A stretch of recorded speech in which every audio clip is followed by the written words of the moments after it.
live as yet, Renisha? I'm not sure. We're about to go live. It says we're Because I live. think the live up on my end. Okay, it's about to go live now, so it should be now. Oh yeah, I see it. Okay. Good night, Turks and Caicos. Just give us a few minutes to get this thing going, but you know the drill. Please share the live video and let your friends know that we are on. And tonight's episode is very, very special because it's not just me, your host of our TCI, but I'm joined by two other millennial hosts, Miss Cleta Handfield of Cleta Stillchild and Miss Willandra Elliott of Uncut 649. And we are really looking forward to speaking to you tonight about our post-election reflections. I mean, it's been a whiz of a week. A lot has happened over the last 7 days. So, we want to share our thoughts with you guys and let you know that, what we're thinking and how the process has been for us organizing these interviews that we've been having.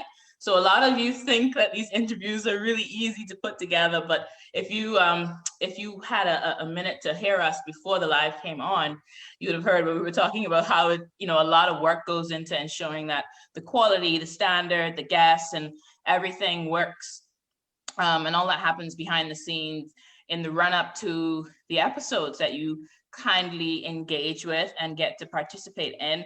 And so thank you so much for your support of our various platforms. We're doing something new. We're content creating in a time when, content's very important, and it's very important to also put out responsible information and responsible conversations that can help to move Turks and Caicos forward. And so that's what we've all been trying to do with our various platforms in our own ways. Some of us focusing more on millennials, others, focusing on a broader base.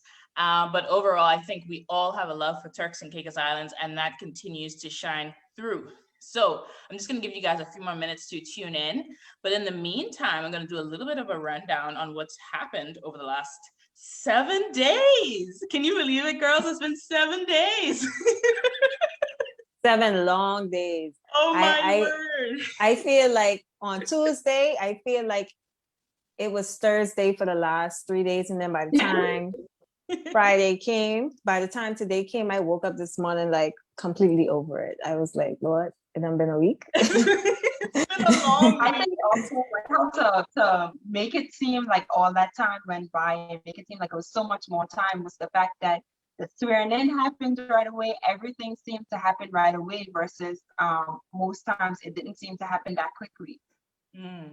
Well, it's interesting as well because we've had to move to a digital country, and being able to see all that done via social media in a very accessible way is not something that we have really been able to get involved in. So yeah, it's been interesting to have that kind of access, but everything's just been happening so quickly. So many different conversations, so many different things to talk about, And it's so funny that you say everything is happening so quickly, because even now after, they've been sworn in, it's like in the last 2 days, the way they've had to go to their various areas and districts and offices, and every minute I just see a post coming up saying that they visited this place, they visited this place. I'm like, should I expect a visit too? Because they're moving fast. Well, I don't know. Maybe you're putting it out there into the atmosphere. Yes, I would like a visit. I'm at the University of West Indies. That's where everyone can find me. Oh yes, you started your new role. Was it sometime last year? Yeah, in September. Okay, lovely. Well, we've been doing a little bit of chatter whilst you guys continue to join in with the conversation. But if you're just tuning in, thank you so much for tuning in to our TCI tonight. We're having a little bit of a different format, having a collaboration between young women who are really pushing and challenging the community of Turks and Caicos Islands to have meaningful conversations on country, people, and future. And I'm so excited to be joined by you ladies. So thank you so much for joining in. But over the last 7 days, we had an election on the 19th of February. people went to the polls throughout the islands of Turks and Caicos, and they went and they casted their votes. We had independent candidates, PDM candidates, PNP candidates, and we were all really excited. I think this election was more exciting than previous ones, and I don't know if it's because we've been in lockdown, and I don't know, like maybe this all of that's come together. But it was a very exciting election, and a lot of anticipation of what was going to happen. On the early morning of Saturday, we found out who the winners were. And I'd like to say, again, thank you to those of you who have served the people of Turks and Caicos Islands over the last 4 years. You have served us well, and you have done what you came to do. So thank you so much for your service. That's not something that's taken lightly. I know that serving in public life is not easy. I don't know about you ladies, but just from us being involved with the social media world and having these kinds of conversations, it can be a bit taxing sometimes. But you guys dealt with that on a regular. So thank you so much to the government, the outgoing government of the Turks and Caicos Islands, for your service. And I also want to comment, on the Premier and her reflections that she shared during her time in office. Thank you so much, Premier, because you really have changed the way politics is done in Turks and Caicos Islands, particularly for young women. Before you were elected into government in 2016, we'd never had a female premier of the Turks and Caicos Islands. And I think some people think of that as something small, but it definitely is not. So, a lot of young girls know that one day they could aspire to run the Turks and Caicos Islands. They can work along with other men and women to ensure that this country is taken forward to where it needs to go. So thank you so much, Premier, from the bottom of my heart for your time and your service and your commitment to Turks and Caicos Islands. I wish you all the best in your future endeavors. And to the government, the newly elected government of the Turks and Caicos Islands, I wish you heartfelt congratulations. I mean, the election results, they kind of speak for themselves, for itself. So, thank you for what you've been sharing with us over the past couple of days. And, we're all looking forward to seeing what happens over the next 4 years. And we wish you all the best. Now, I don't know about you ladies, but I've been seeing some crazy things going around on the internet, and people saying that they're looking for their $2,000 stimulus. Someone's posted that they expecting a $2,000 stimulus each month. Now, I don't know where I've never heard of that. I don't know who, what, when, where, or why, but I've never heard of that. I haven't heard it out of our elected government mouths. However, I have heard it from multiple party supporters saying that there would be $2,000 for 3 months. But I have personally never heard it from any of our MPs. Yeah, definitely. Well, there's been a lot of misinformation being shared. And so I hope that people will make an effort to get the correct information, and so that we can ensure that we're not sharing fake news. I think that's the fake news. But thank you so much for tuning in to our TCI. I am doing a post-election reflections with TCI's millennial host. I've said congratulations to the new government. And earlier this week, we also saw an announcement on the new ministerial assignments and what people have been assigned to for their relevant portfolios. And I don't know if you ladies have any thoughts on that, but we can get into that if you do. I'm just going to give you a warning just in case you want to talk about that. Let's see. Let's save that for last. Yes. Make sure we save that for last. Yes. Just in case they chop me up in the comments, I can ease right on out after I say what I gotta say. Yeah. Well, we're gonna get to that. So if you're watching, let your friends know that we're live, and we're here to have some real reflective conversations with you tonight. And we also heard of the governor's appointed member appointments this week, and social media's been awash with all kinds of weird and wonderful views. And we might touch on that. We'll see if we have time. But I'm really looking forward to getting into it. So I've done my rundown. But without further ado, welcome to the 10th episode of season 2 of our TCI. This is a show for the people of TCI, lovers of all things TCI, and those who proudly call it their home. Now, if you want to be a part of the meaningful conversations on country, people, and future, then you're in the right place tonight. I mean, you're definitely in the right place tonight because I'm joined by other women who have conversations on country, people, and future. So thank you so much for tuning in. Thank you for connecting with our TCI /Uncut 649 /Cleta Soul Child, and for engaging in tonight's conversation. Now, we've set the scene. We've broached a little bit of the subject matter. Tonight's discussion is post-election reflections with TCI's millennial host, and I'm joined by Cleta Hanfield of Cleta Soul Child and Willandra Elliott of Uncut 649. Now, for the people who don't know you, ladies, can you just briefly, just share who you are and what you're passionate about so we can get to know you a little bit better? Willandra, you can take the floor. Okay, I am Willandra Elliott. I don't think that there's many people in Turks and Caicos that do not know me or aren't familiar with me. I held the post of Little Miss Turks and Caicos in 2008. I also was Junior Minister of Tourism. I believe that was 2013. I have been doing quite a bit of community work, and on August 1st of last year, I decided to launch my show, which is Uncut 649, and I am in the community. I'm passionate about Turks and Caicos, and I want to see Turks and Caicos excel past anyone's imagination. Awesome. Hello, good night, everyone. Well, first I want to start by saying thank you to you, Bernicia. Thank you to our TCI and allowing Willandra and I to come on your platform. You reached out to both of us with this brilliant idea. And I just want to thank you for extending and just empowering us because, although we all have shows and, sometimes people, for whatever reason, try to make everything some sort of competition, but I'm happy we were able to come together to show everyone that we do support each other. I'm always in Uncut's comments and I do my best to catch your shows, Bernicia, because girl, you be rolling. Girl, you be rolling. One thing I want to say about you, you are consistent. Listen. But and I appreciate everything that you ladies do.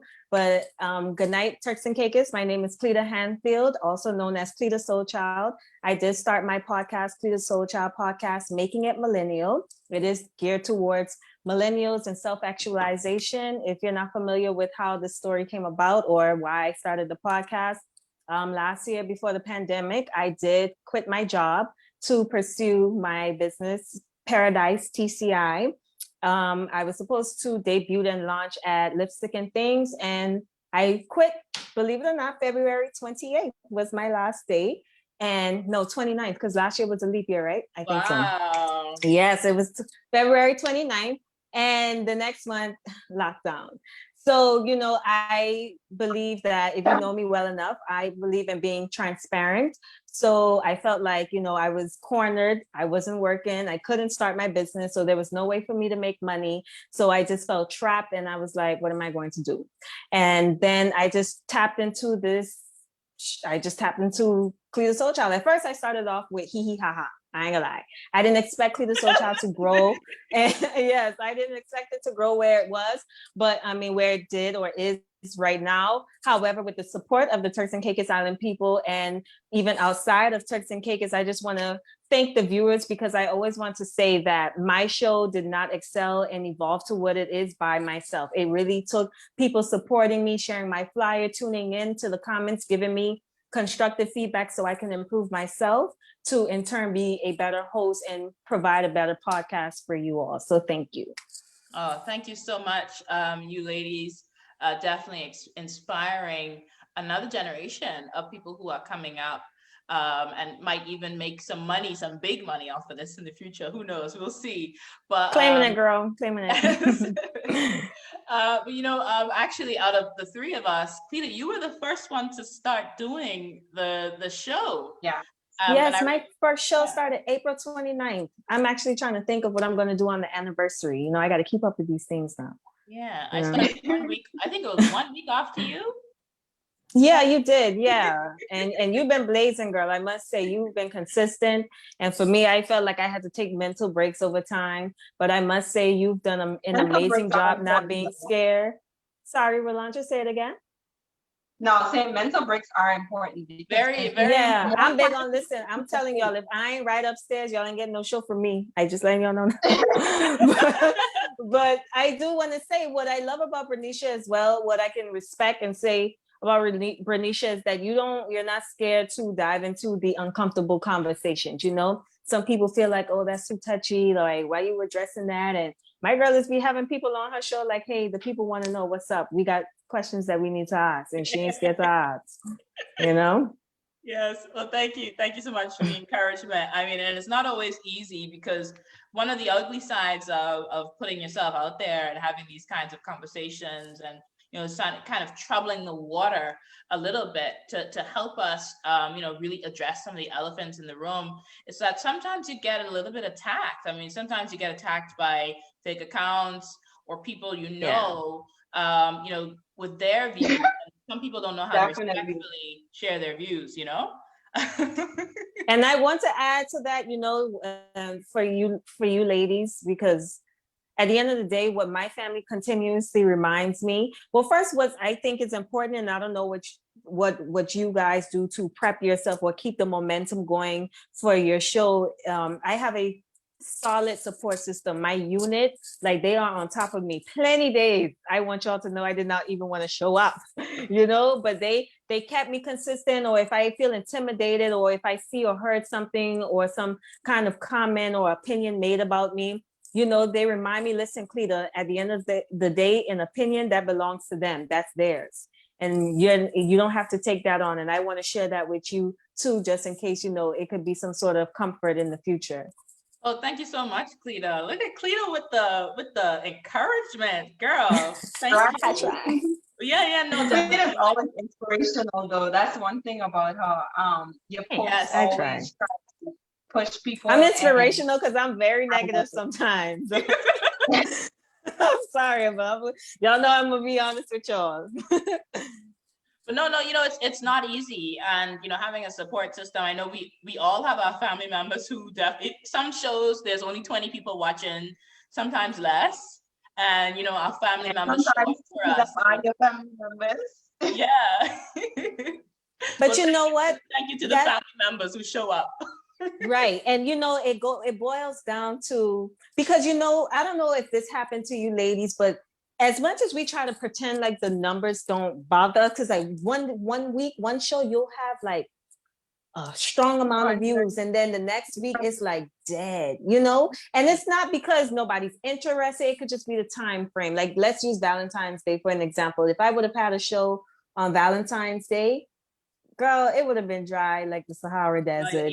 So you got to remind yourself, that's the issue with us as millennials and this generation with the social media era. Like, we are using numbers to validate, why we're doing certain things, and we can't look at it that way. So I hope you don't allow the numbers to discourage you if it's not what you wanted to be in that day, on that day. Yeah, no, definitely not. I mean, even if you're talking to yourself. Go ahead, Will. Mm-hmm. Something that gives me comfort is the fact that even though at times the live numbers may not be large, if you go back and look at your numbers a day later, it's skyrocketing. People go back and they actually watch the show. So I've come to the place to learn that the live show numbers don't really matter, but it's all about the final view. Yeah, I remember early on, actually, when I started doing it. When I had my very, very first show, I did it on my phone. I didn't have any lighting. It was so dark, but what I had was my passion. And I went back and I watched that video and I said, we say we want a revolution, but and I challenge people to consider what role they want to play in changing Turks and Caicos Islands. And I said to myself, even if I'm on there by myself, too bad. At least I am using my voice to, to agitate for change. And so, Cleta, I mean, I did have 1 or 2 episodes where I was like, man, people rather go watch some, I don't know, all kind of stuff like gossip than to watch Something that meaningful conversation. Yeah, taking some time to put together.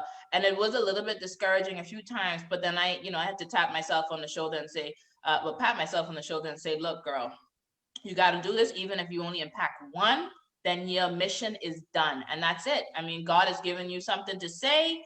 He leads you in getting the gas and putting together the information. So just do what you got to do. Doesn't matter if it's just your mommy in the comments. So, but thank you so much for that encouragement, girl.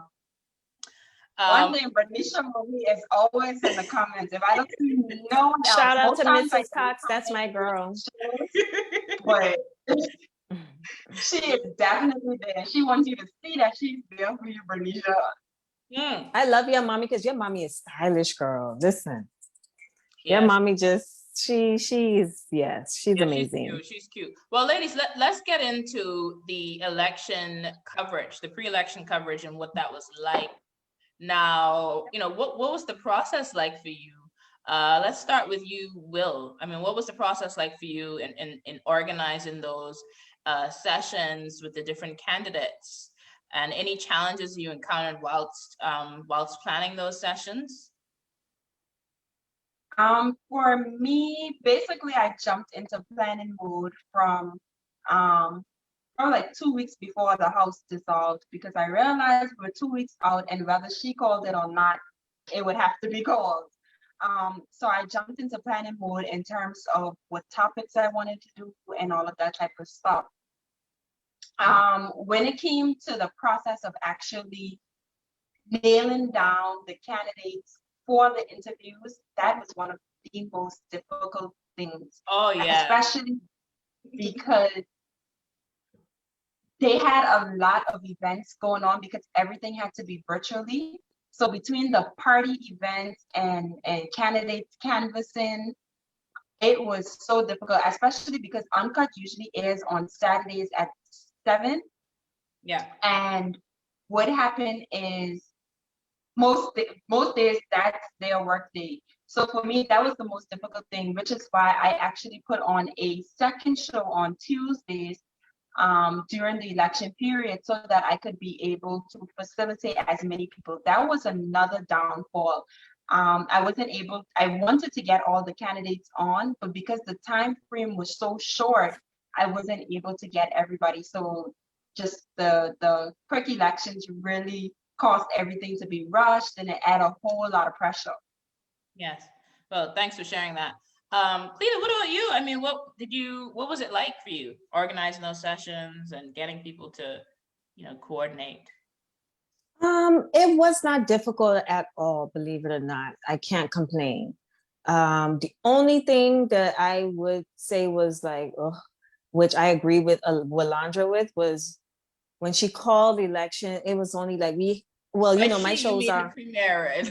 Yes. Oh, sorry. Let me have some respect. Shout out to Honorable Madam, former Madam Premier, Charlene Cartwright, forgive me.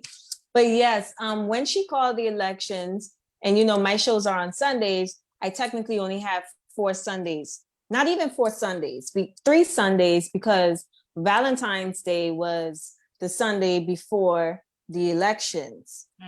So if you would notice, I had to pre-record Honorable Washington Mizik's show. Yeah. So that was the issue. But for the most part, when I called, or if I had to shift things around and et cetera, they were more than, helpful and compliant and stuff like that. So I had no complaints. Okay. Well, I had a few issues. I know there were a few clashes when Walandra and I had a couple of shows on a Wednesday. That's true. I forgot about that. Yeah, I was trying to, I gave a heads up. I said, hey, I saw you have your poster out for Wednesday, and I'm going to be on Wednesday as well. And, even if I could only go and support her for 1 minute before I went live, or a few minutes before I went live, I did that. But some people took an issue with that. They were like, how are you preparing for your show and supporting another person's show? And I was like, well, I did see you in the comments that day. Yes, I remember. Girl, I was bouncing both ways. I was on your show, then I was on your show. I was just bouncing. I know. So I didn't get a chance to comment the way I wanted to. Yeah, well, there were some cancellations and having to rearrange stuff, and and managing people's diaries. And, for example, PDM wouldn't have any shows on a Wednesday, so I could only really get their candidates on a Wednesday. And PNP was available on, Fridays and Thursdays, during different weeks, of trying to make sure that worked. And then my final interview with Mackenzie Mizik, all kind of technical difficulties. I mean, the internet just broke right down on us. So we had to split that. Murphy's Law. Girl, listen, it wasn't easy, but just trying to make sure that people got as much information as they could. And it would have been impossible to cover everyone. Sorry, talking about Mackenzie's interview, I must say, out of all of the interviews Bernicia did, Mackenzie Owen has to be my favorite, just because it was a very candid conversation. He was very raw. He's very open. He was himself. You could tell that he wasn't putting on.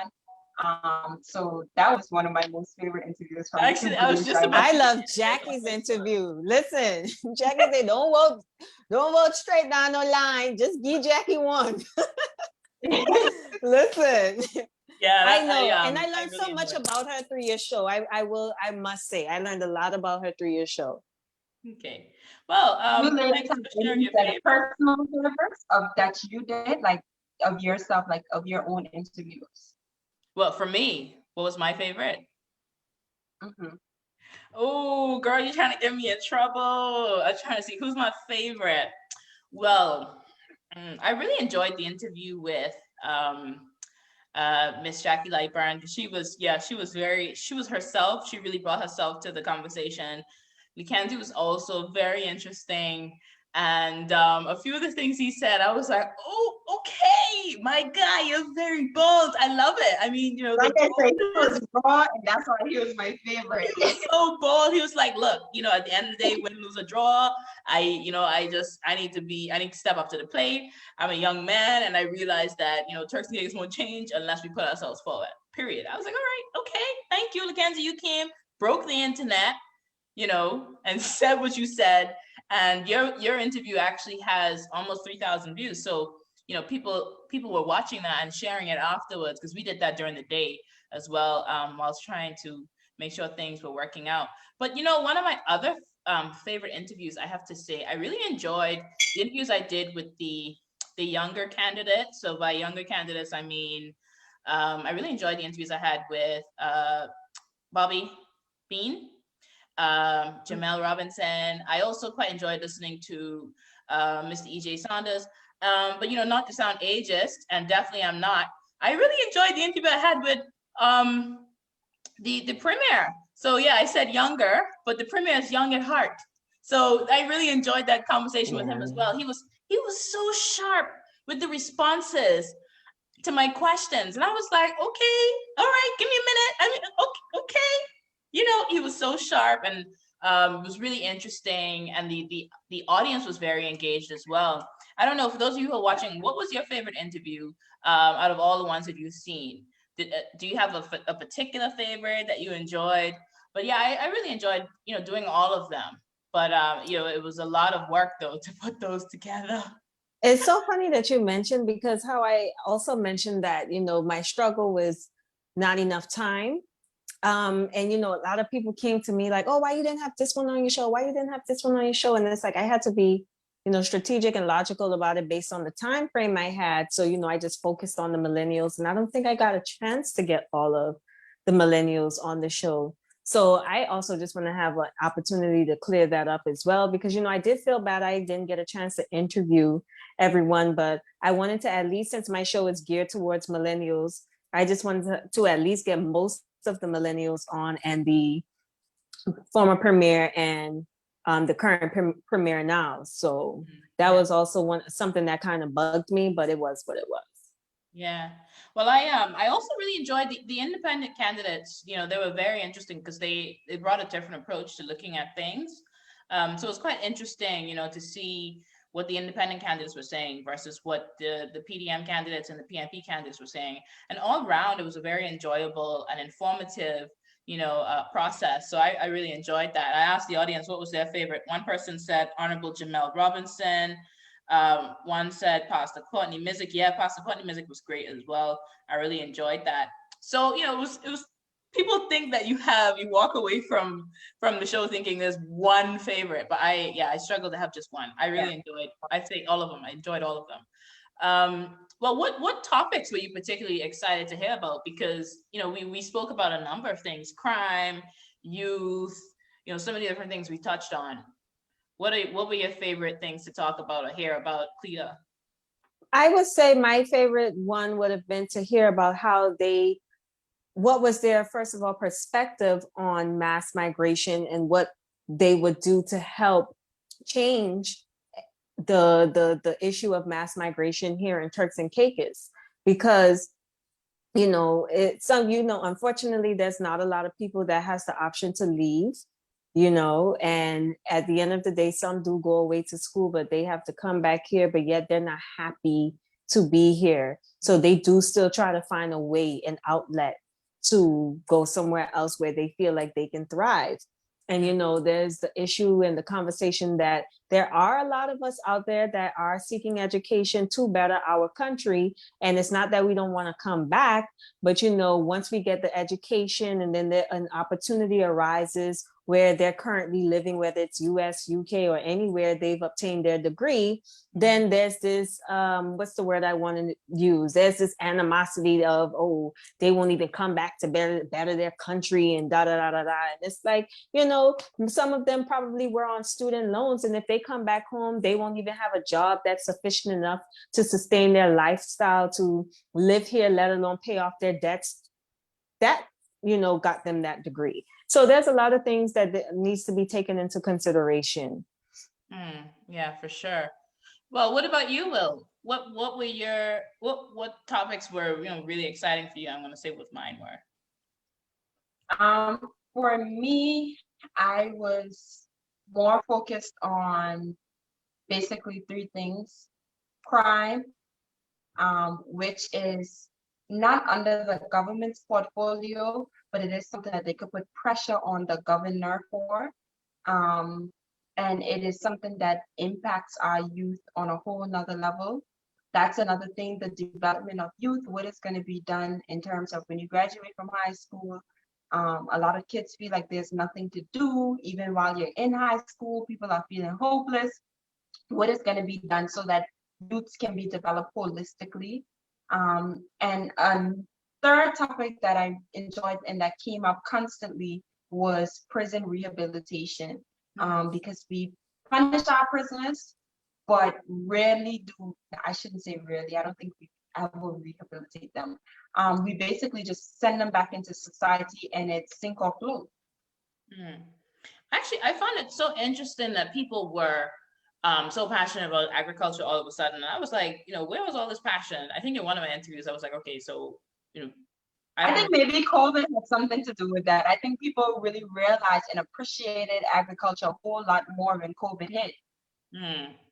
Yeah, food security. Well, my favorite topic, I think, had to be, you know, hearing people's views on cost of living and what we can do to address that, because Turks and Caicos is an expensive place to live and enjoy, and, you know, be able to also take care of yourself and a family. So, you know, I was really interested in hearing the different views on whether we should have minimum wage increased, or should we have a living wage, or should we just, you know, focus on, you know, reducing duties on imported food.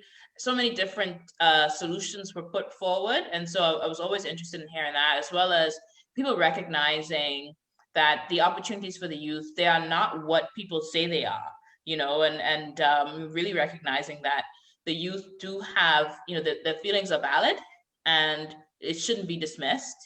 And so, you know, hearing people's different views on that, and reading, you know, what they think should be done with regards to addressing the various issues that youth face, you know, including brain drain that you mentioned, Cleta, you know, and that's a real threat. And I think that, you know, we've been ignoring that issue and underestimating the price that we'll pay if, you know, all the educated Turks and Caicos Islanders decide, to hell with this, let me go somewhere else because, you know, my children have free daycare, I can have access to a really good university, I can, you know, I can get a job where I will be promoted probably within the next year, you know, so there's all those different things. Right. Saying something? And it's just, Let's go ahead, Cleta. no, I was just going to say, I agree wholeheartedly. And it just boils down to survival, you know? And then this kind of goes off topic a little bit, but bear with me. It is for me, for example, I'll use myself. I am a young woman. I'm well out on my way, a couple more years, I can be out of my 20s. And you know, there's also that societal pressure of, okay, Cleta, what are you doing? Where are you trying to be in the next 5 years? Do you want a family? But before you even consider bringing a family to this world, you need to make sure you sustain yourself and you have at least certain things in place before you bring a child into this world, or you go and decide to join a partnership with somebody because you want to be able to hold your own weight. So then you start thinking about your options, your surrounding, your country. What does it offer you? What will it offer your future children? You know what I'm saying? So, you know, sometimes it's not a matter of, man, you know what, like, you know, you just have to use sometimes people, well, not sometimes, not just people, I sit with myself and I say, you know what are my options? If I am consistent with doing X, Y, and Z in the next 2 years, do I really think it's going to, will I really see the results of sticking it out and pushing forward? Will I see the difference in my country? So I think about who's currently in government representing me that I could possibly hope that, okay, if I stick around and I just wait, or not even just stick around, but how I apply myself in my community to make sure I make the impact to get back the change that I need for myself and my future generations. Because it's not just about you, it's generational wealth. You know, my dad teaches me that a lot. Like, that's heavy in my family, in our conversations, in our chats. And before I think about myself, I'm not really just thinking about me. I'm thinking about children that I eventually want to have. And before I bother bringing them into this system, I need to really consider it, unless I have another option. And not unfortunately, but I am blessed with another option. But like I've always said, I do my best because I prefer to be here in Turks and Caicos. I prefer to strive and grow my country here, even though I have another option. I prefer this one. But sometimes it's just, you got to take what you can get in the moment, and just it's survival of the fittest. Thanks for reflecting on that and sharing that. I don't know if you have any thoughts you want to add, Bill, but I want us to talk a little bit about you know, the run up to elections, because I don't know about you guys, but people started trying to label me as a PDM or PMP. So let's say I had a particularly good interview with one set of candidates. Oh, you campaigning for PMP. Another one, you know, a different set of interviews. Oh, you ask hard questions. Like, what? I was like, oh my goodness, you people, if I study some of the comments and some of the reviews, I would never come back on here again. But you know, out of love for country, I said, you know what, you know, I just gotta, you know, just keep going and roll with the punches. But I find it strange how people try so hard to label you. Like, what satisfaction? I don't know if you guys experience that, but I don't know what satisfaction people get from trying to label me. I don't understand why we can't seem to recognize that people can just be passionate about their country and not necessarily affiliated or pushing the agenda of some party. I mean, you know, that was very, very frustrating to me. And they, you know, they really try so hard to put you in this box so they know how to approach you or to treat you. And I think that's wrong, because, you know, at the end of the day, we're Turks and Caicos Islanders. And the end goal is we want to see our country be the very best in the world. And we want our people to be in a position to enjoy, you know, the fruits of their labor, to, you know, really have the best at their doorsteps. And, you know, like you said, Cleta, for our children, our future generation, and, you know, thinking of longevity and legacy, you know, and the future and sustainability and all these things. And I don't understand why we're at a place in our society where people think, because you care about those things, you support so and so. And why does it even matter? Because that's your private business, you know. This is what I was just about to get into, Risha. The thing about it is, and I'm sure both of you will agree with me. We are humans. We are entitled to our opinions. I am sure all three of us have our political views, whether it is to align with a party or to align with independent candidates, or for coalition to align with all three candidates in some way, shape, or form. the thing about it is that our viewers have to realize is, despite us being human, we're able to put our opinions aside and do the job. Because when we walk through the door to do our shows, it's not about us anymore. It's about providing our audience with the best possible information, with the right information. Yeah. It's about providing our audience with, especially in the time of elections, it's about providing the platform for the candidates to come on and say everything that it is they need to say or they want to say, so that the voters can make an informed decision. Because nothing is worse than voters just going out to vote if they haven't heard from the candidates or whatever the case may be. So hearing from the candidates was important. So I feel as if all three of us were in a position where we had to put whatever political opinions, political views aside, and think about Turks and Caicos and think about our viewers. Because for me, I experienced the same thing, Bernicia. I experienced it through comments. I experienced it with persons approaching me and telling me it. I also, in one instance, felt that way during an interview, when a candidate, when someone tried to basically call me out without openly calling me out, which made me feel a way, because a lot of people label me, but no one truly knows my political opinion, because I am a country first person. Yeah, and plus it's none of their business. Why does it even matter? So, would you be more likely to give me blood if I needed blood? Would you be more likely to go and donate blood for me because I support your party? Or, at the end of the day, we're all humans, we're all Turks and Caicos Islanders, and we want to live in a safe environment. We all want to enjoy life and live a peaceful life. And I just don't understand why people are so pressed. I'll just chime in again. For me, the interviews were a great experience just for the fact that I was eligible to vote last election, but I was off to school in Barbados, and I had an exam the day after election, so I didn't make it. So this would have been my first election voting. And for me, it gave me the opportunity to ask the candidates the questions that I wanted to know also. Mm-hmm. So it wasn't just my viewers who were learning things, who heard new things. I'll use Honorable Akira for example, Honorable AK in her interview, she shared a lot of information. It wasn't just about her promoting herself. What she did was she plugged in a lot of history facts, and that was something that I had really appreciated. What about you, Cleta? Did you have anybody accusing you of supporting a particular party or campaigning for a particular party? Because I was hurt by that. I was like, yo, I'm here trying, excuse my yo to those of you who I don't usually say yo. Speaking with my peers, but I'm thinking to myself, why? But why though? Sure, I want to know how anybody was able to even reach you all the way over there to even insult you like that. That's crazy to me. Well, the answer for me is no.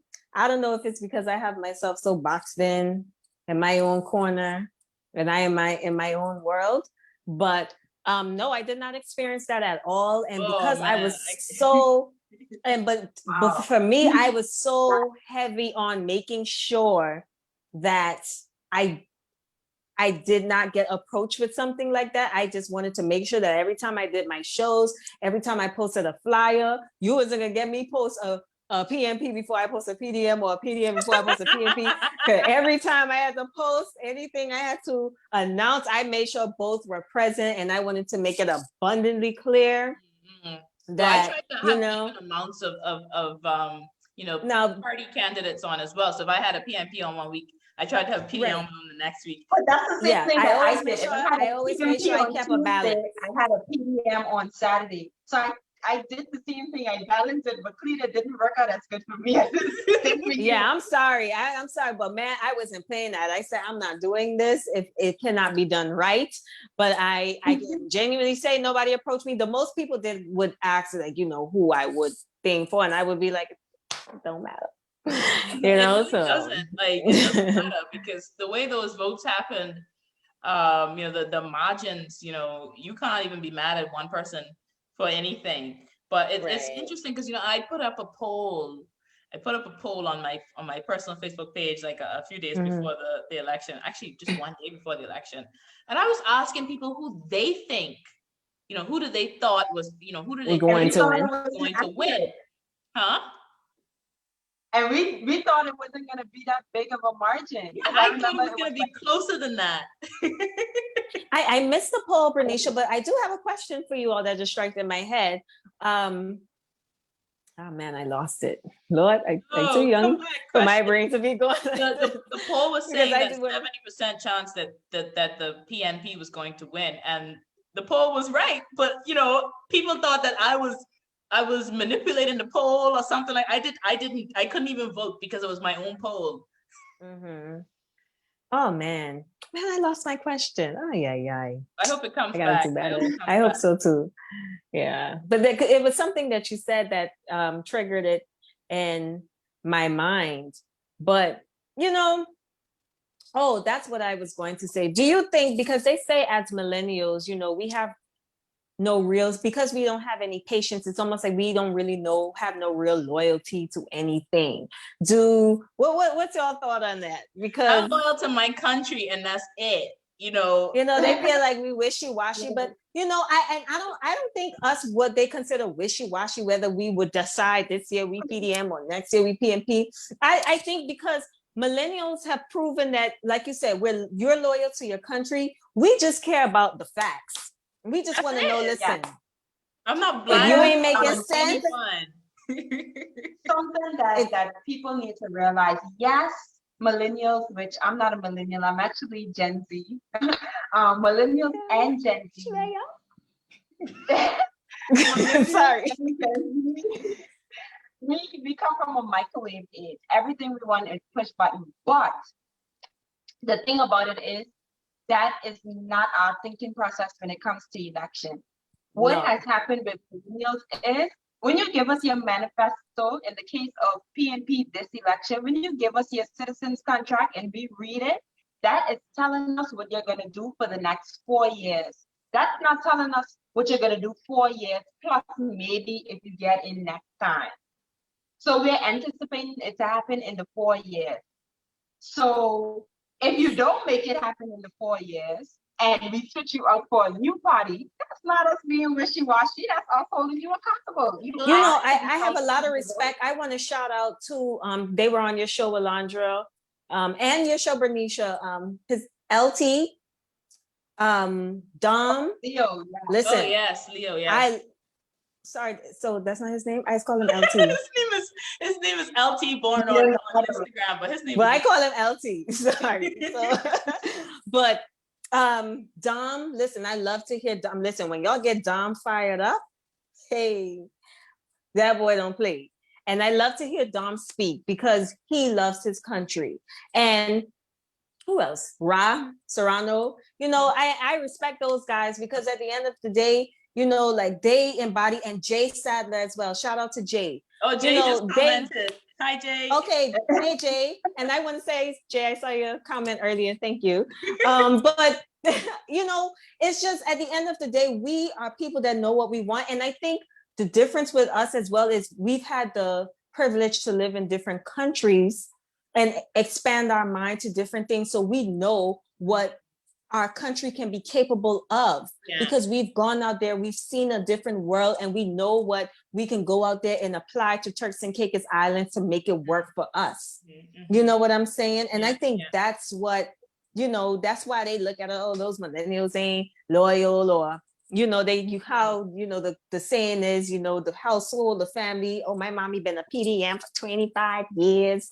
And you know, we loyal. And some people, actually, you know what, Cleta, to that point, some people. I think our generation is actually the one to change that.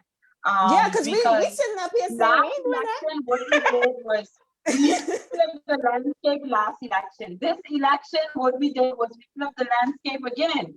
So I think people just need to stop underestimating us and thinking it's just that we're expecting it to happen overnight. We're not expecting it to happen overnight, but your manifesto is your contract with the people, your promise to the people for the next 4 years. And if we don't see it happening, or if we only see it start happening in the 4th year, which most times it's only things surrounding infrastructure like a road fix here, a school fix there, we notice those things. And we're just gonna hold you accountable for it. It is what it is. Well, our Audrey, generation is less likely to vote, according to our family. I mean, my family, we all encourage each other to think independently. And my dad never says, never says. Same, my daddy. Never said to any of us, this is a PDM or PMP house, and you must vote according. No, they recognize that they sent us off to school. They allowed us to see the world, and they will never try to limit our thought process and try to force us to vote a certain way or think a certain way. We always challenge each other, and that's I think that's typical of our generation. I have a question for you, ladies. Go ahead. Sorry, because Walandra made an amazing point. And how do you think we can hold the current party accountable in the event that because Walandra mentions their manifesto. Yes, we have this citizens contract in our hands. And if they do not fulfill their duty, aside from voting them out, how are some other ways do you think us as citizens should hold them accountable? Because I feel like, in my personal opinion, I could be wrong, please don't scold me, but I think that's the issue.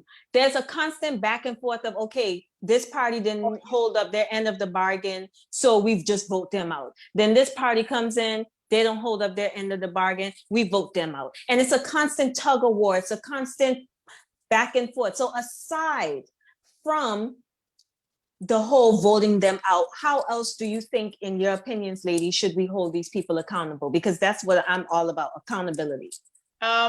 Actually, while I'm gonna let Will gather her thoughts on that one, but I don't think it's as simple as saying, well, we're gonna vote this way this time and vote this way next time. I think that our generation has found its voice. We live in a time when we know how to apply pressure.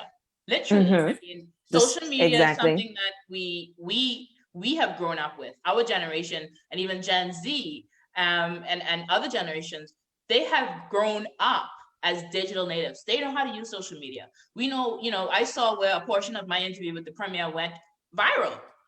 So we now live in a generation where we recognize how information can be shared very quickly.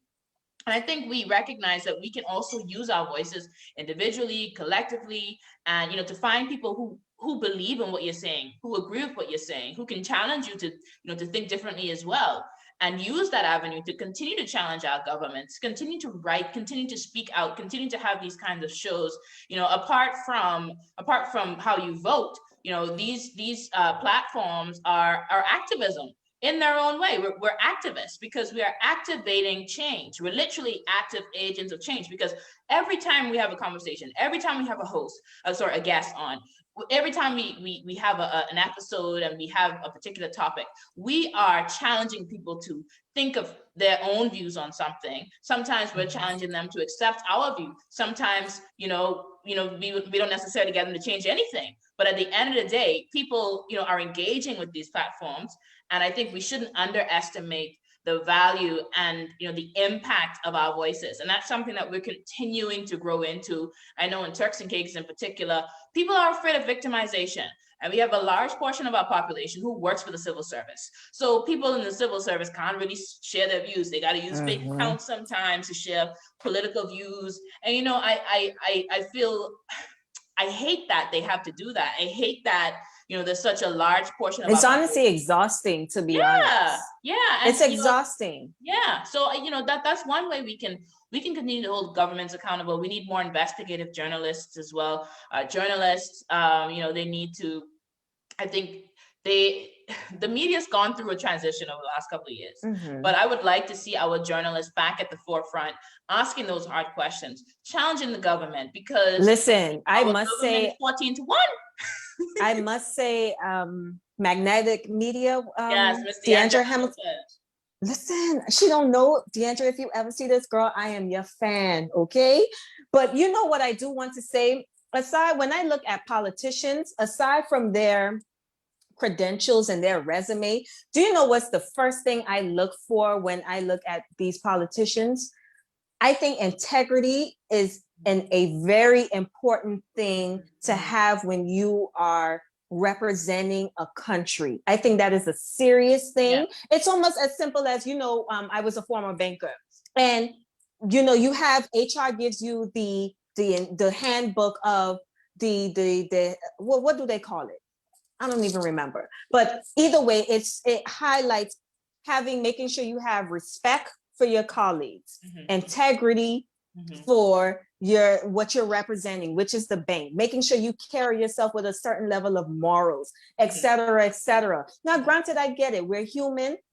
We do have lives outside of what we do. Like you and I, we have lives outside of this. And I'm pretty sure that even now what we do, they put us on a certain pedestal that we're not asking to be on, and if something goes viral about us, it's automatically, like you said, it's victimizing and, oh my goodness, who Bernicia thinks she is, she talking to the public and she has the nerve to, and you know what I'm saying? And it's the same thing for them. And I get it. That's a lot of pressure that they're under, because it's like they're under this scrutiny now all of a sudden. But at the same time, that has to be something that's embedded in you. You need to have a level of integrity, because once we place you in this government, we need to be able to turn our back and trust that when you go inside of Parliament and House of Assembly and everything, and go into different countries to represent us, that you do it with a level of integrity that we don't have to be wondering if you selling us out. The code of conduct, Cleta. Yes, code of conduct. Thank you so much. Well, thank you to the people in the comments. Shout out to Miss Remy. Yes, it's Cleta, code of conduct. Further to your point, and I know Will's burning to yes, sorry, Will. But sorry, Will. To your point, another thing is, unifying our voices and coming together and protesting. Now, Will could probably talk a bit more of protesting, because she's been, on the front line protesting in the past, and I hope in the future as well, if there's any need to do it.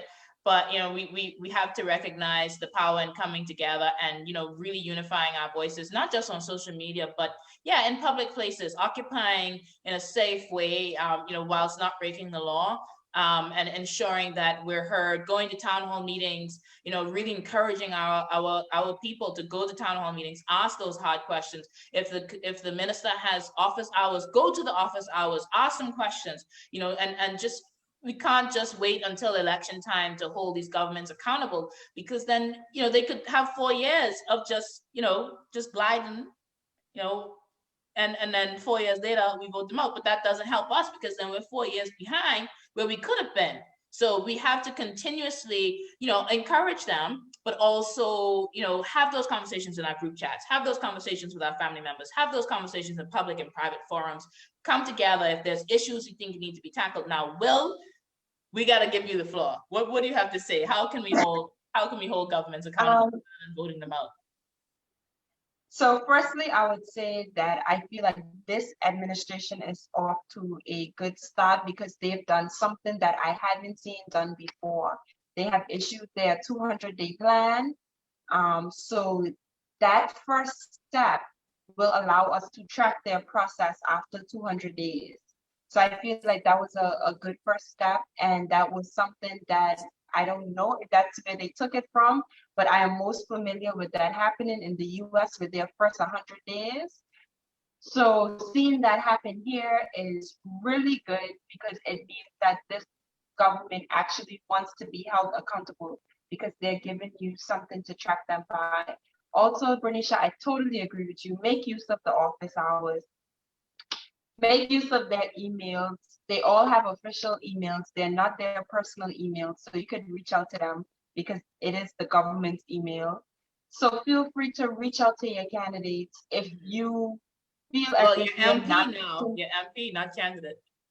Right, your MP. My bad. Your MP. So if you feel like you're not reaching your MP, then you could always take things to another level, but try to do every avenue before you reach out to social media, because oftentimes there are people who call a few times and then they just go on free to speak your mind, TCI, or whatever the case may be. But try to reach out as best as possible, because we do still understand that these persons are humans.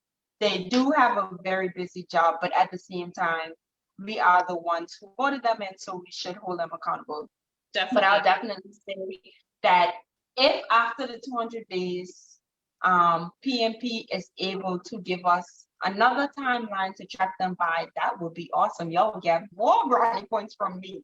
Well, you know what's one thing, Will, that I found really interesting was, you know, the governor is probably not the top of the list for a few people just now, but you know, when he gave his update on what he has achieved during the year he's been in Turks and Caicos, and what he was hoping to accomplish and probably didn't do so well, but what he's hoping to do over the next 12 months or so. And I think that those kind of check-ins are very important. You know, maybe a 6-monthly one, maybe an annual one. I don't know what frame, you know, what time. Something that I would just like to say is our governor has been more of a politician than our local politicians. He has been charismatic with our people, gained their love. He has kept us updated with his posts. When he's on the job doing something, we know either during or immediately after. So that's something that our politicians could definitely take a page out of his book from. Well, he shouldn't be a politician. He shouldn't be a politician, though. But well, what do you? He shouldn't, but his actions are that of a politician. Well, what are your thoughts? Sorry, not Will. Cleta, what are your thoughts?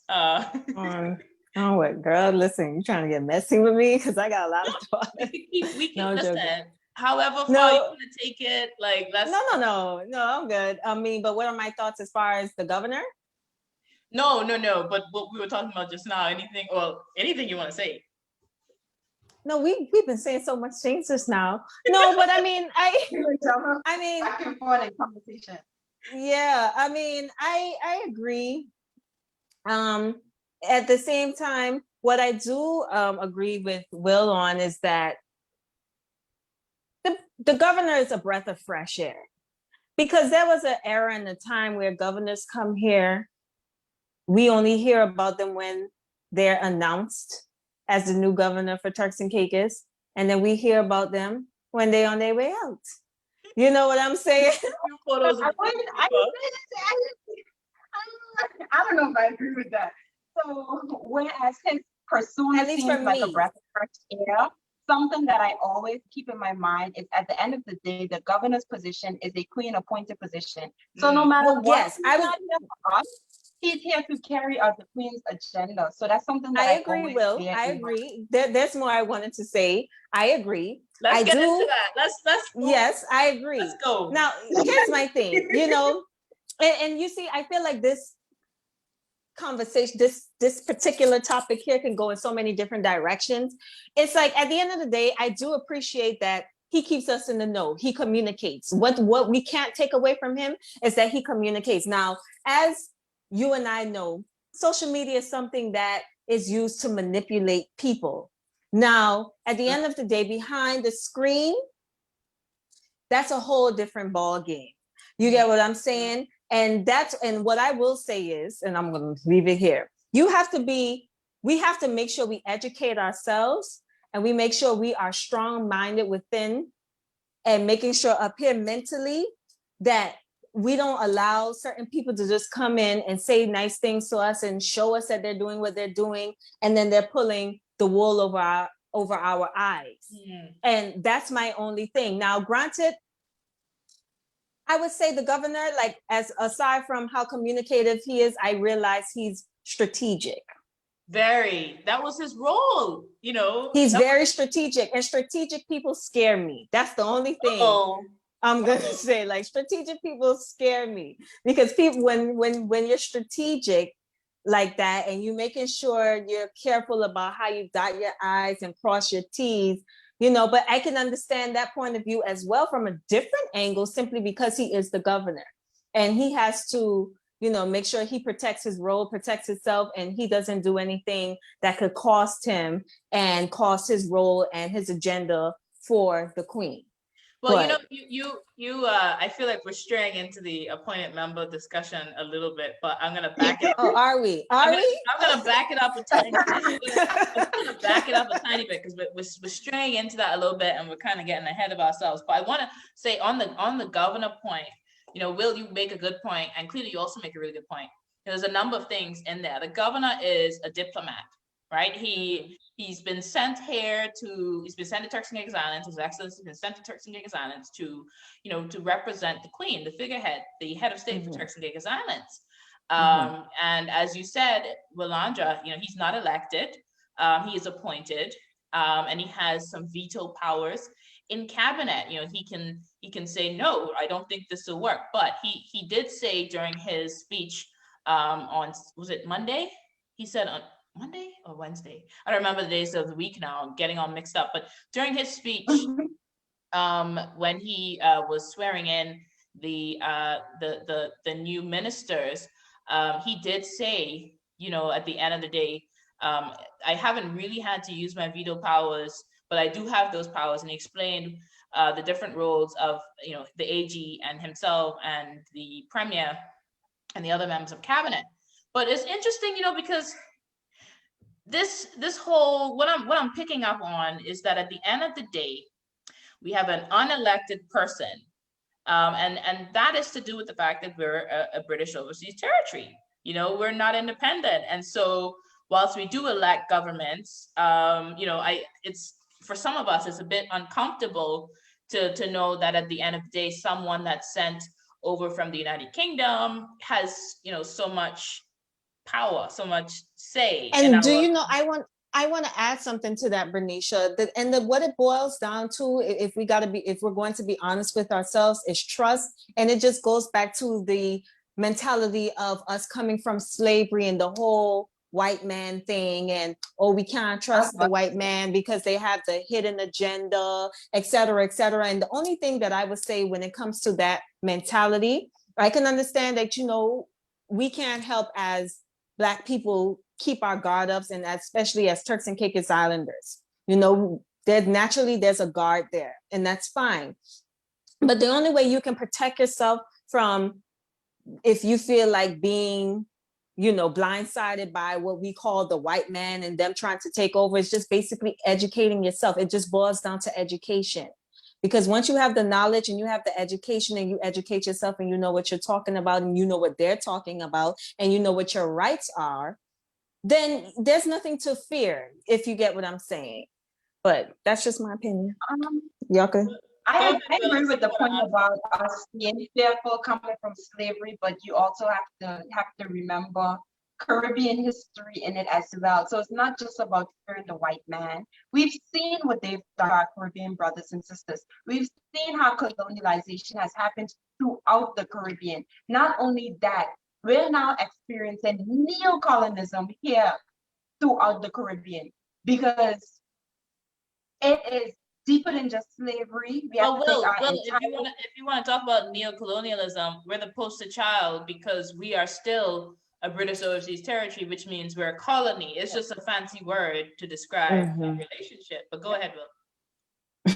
Yeah, definitely. Yeah, you're absolutely right. But even in those Caribbean countries that are supposedly independent, that are not republics, those countries have their difficulties. When I went to school in Barbados, neo-colonism was spoken about openly without apology, because it is real and it happens even in Barbados. Well, now it's not going to happen so much because they're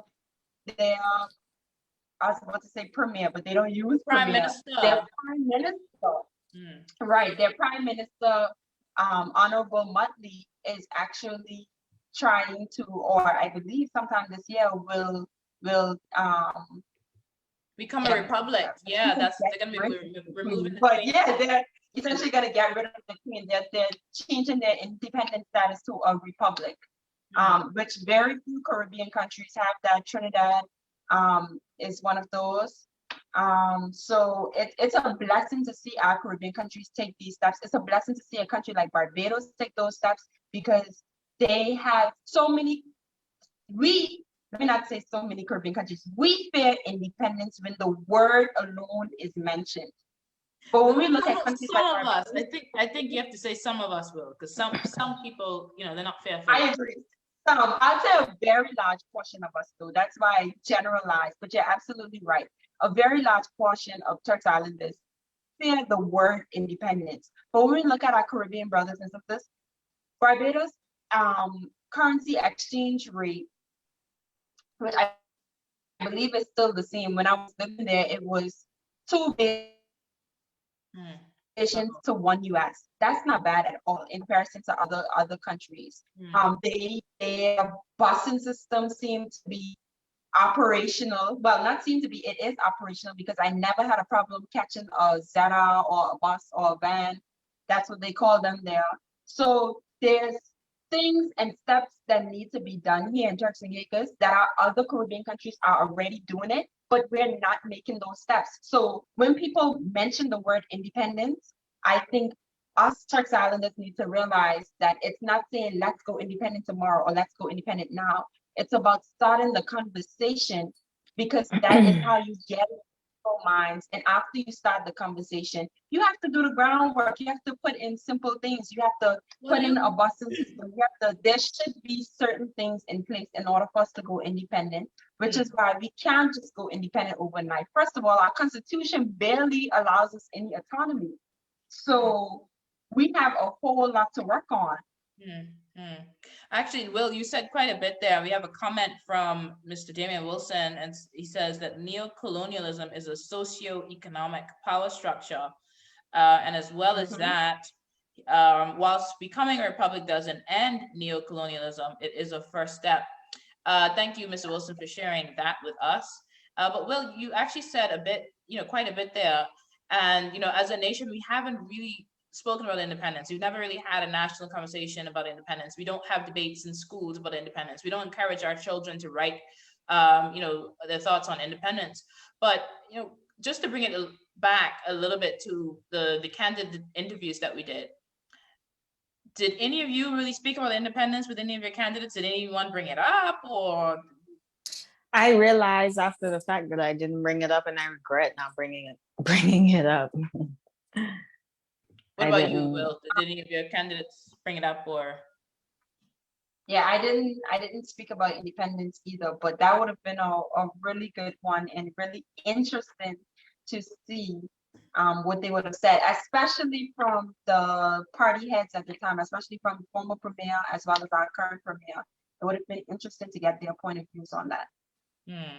A few of my guests mentioned it, and yeah, we did talk about it a little bit, but it wasn't a primary feature of the conversations. And I think that's partly to do with the fact that as a nation we haven't really addressed it. We haven't really spoken about it. And like you said, Will, people, when you mention independence, they're like, oh no, we can't do it. It's impossible. You get, some of that is that's the reaction from some people, whilst others are like, oh yes, we need to work towards it. And then you get some people who are like, we need to go independent now. So there's a lot of mixed responses to that. Definitely. But I was actually just looking up the definition of post-colonialism, which is the study of cultural legacy of colonialism and imperialism. So, when other massive countries were in control of different islands, different countries, and there were colonies, and we're still a British overseas territory. But in post-colonialism, those countries have become independent, but they still have legacies of colonialism. So, I mean, that's a whole nother discussion. I think we would definitely need to. Definitely. Yeah, we would need to put some time aside to talk about that. But thank you for sharing your thoughts on that. It's quite interesting to hear. And the governor's been in a lot of group chats this week. People have been talking about him a lot, especially after the appointment of the governor's appointed members. But actually, I want to hear from you now. is there anything that was surprising to you about the election results? What can you share about, your reactions to the election results when we heard, that the PNP had won 14-1? Any thoughts there? Cleta, let's start with you. Well, my first thought was, oh, they tired, they upset, there's a lot of things that the country is at this time. I didn't expect the votes to go that way. Honestly, I did not. I thought it would have been like a little, I did not think it was going to be 14-1 at all. Like, I almost thought it was like a trick, a game. And then the next day on Saturday, I was like, I think they spent all night holding us up because they kept recounting and recounting and recounting to make sure that they make no mistake. But I didn't expect it to play out that way, and here's why. Well, for this election, it was hard to tell where anybody stood, if I'm going to be honest, just in general, because at the end of the day, there weren't any real opportunities for rallies per se, and everything. Don't get me started on that. No debates, and at the same time as well, everything was virtual, like virtual rallies and stuff. And the thing about social media, man, like just the same, like how I said when you both had a show the same day, people jumping from both rallies online, so even though PDM had like 230 and PNP had 220, we already know that wasn't the real result of, you couldn't figure out where they stood at that point. You can't tell like that. So I was genuinely waiting on the polls to basically show where people stood and where they decided they were going to flow, and 14-1. That was like, I was like, wow. Like, I was like, not one PDM seat, like no seat in PDM aside from Honorable Oswood. I was like blown by that. I can't believe it. I did a little game with some of my friends. Will, you actually participated as well. And what we did was I asked everyone to share their predictions on who they thought was going, what they thought was going to happen in the different electoral districts. And I put it all in a spreadsheet, but I didn't share the results publicly because I don't want anyone to end up, feeling that they've been outed or anything like that. But only one person who gave me their, I don't know how that person did that. One person got it right, and they got the number right and the districts right. I couldn't believe it. What? I couldn't believe it. They said Blue Hills, Honorable Randy Howell. They said Grand Turk, you got North, you got South. This one is going to win here, and this one is going to win here. In South Cagus, it's going to be Honorable Malcolm. I said, when they gave me that, I said, no. That person to whisper the lottery numbers to me. That's all. That's all.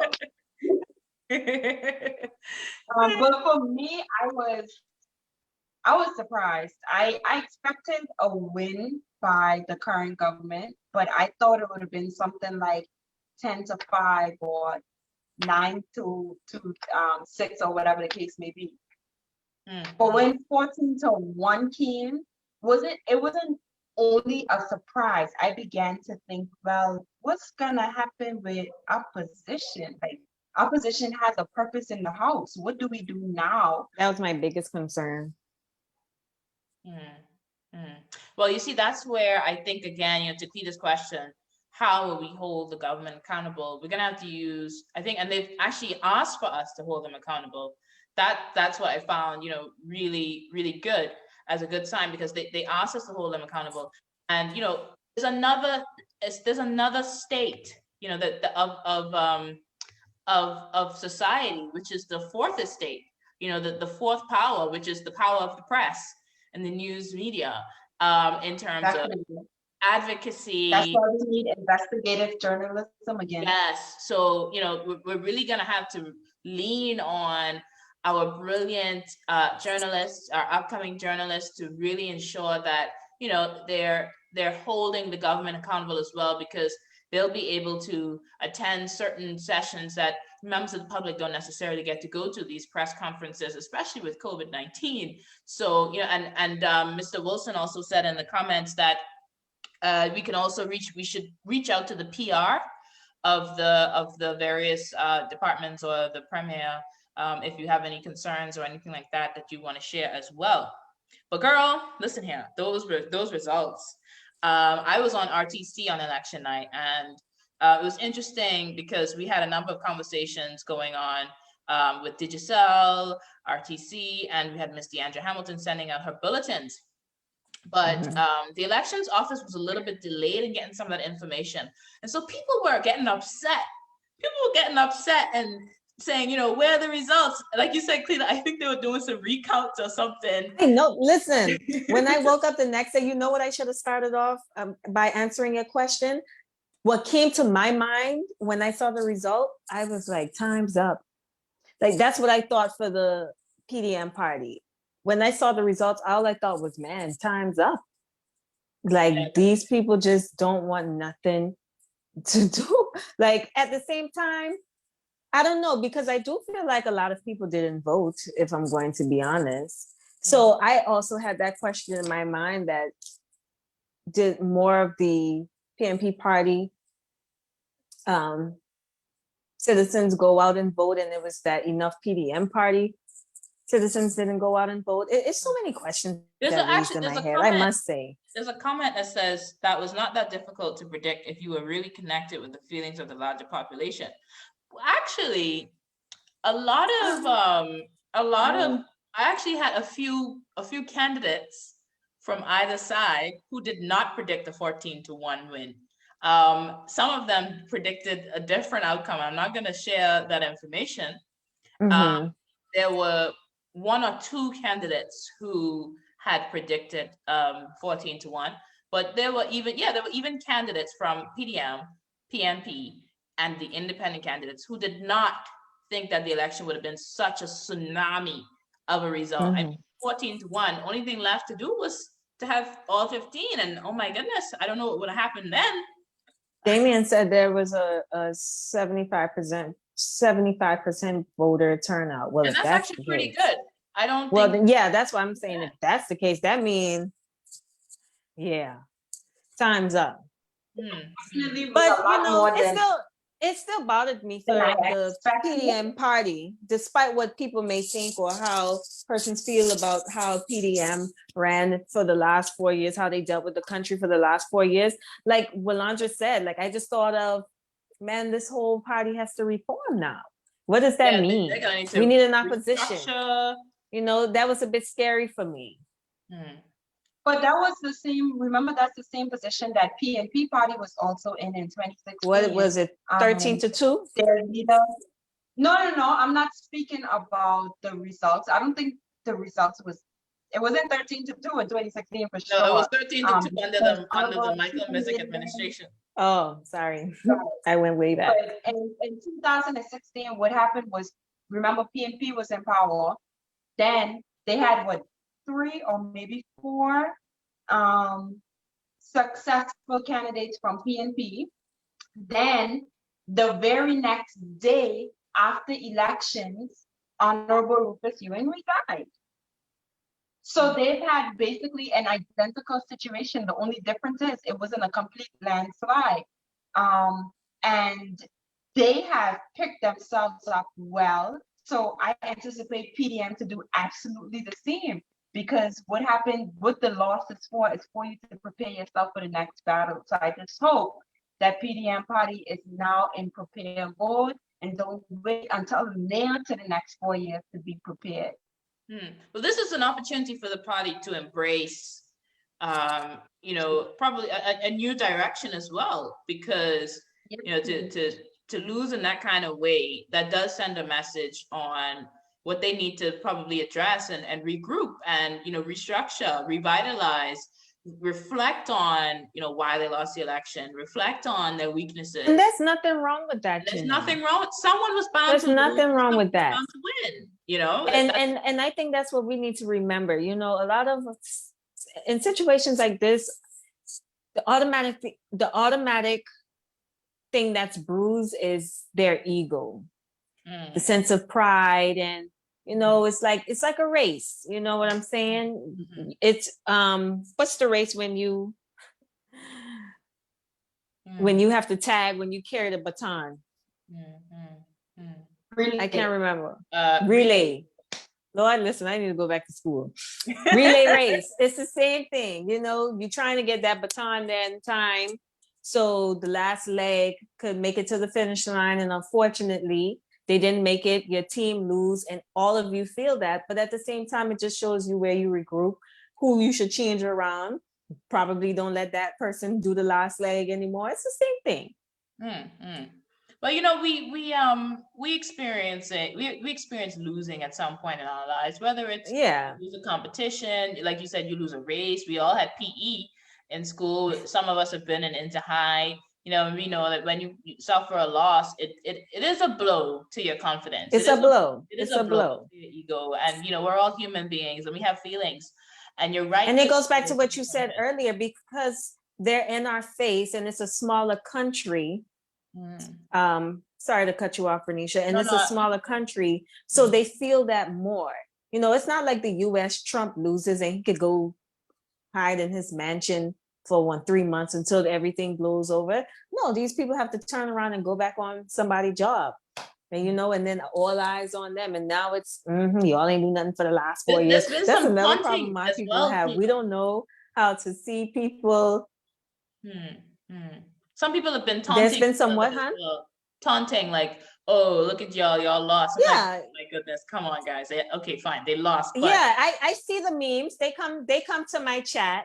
Yeah, I've seen it, and that bothers me for them. If you know me, I'm a compassionate person, and I just feel bad sometimes. I just feel like, man, I ain't gotta go out like that. But at the same time, I mean, if you do lose an election in that kind of way, I think you kind of have to prepare yourself for people to rejoice if they were in support of the other party, the winning party, and to express their views. So I'm glad that we live in a society where people can express their views, because in other countries people are being persecuted for just sharing their views. So that just to throw that in there. Actually, though, before we move on a little bit, I want to say I went back to my notes because I knew I had something on neo-colonialism. I didn't want to walk away without sharing neo-colonialism for those of you who don't really understand it. And as I said, I think that's something that we would definitely need to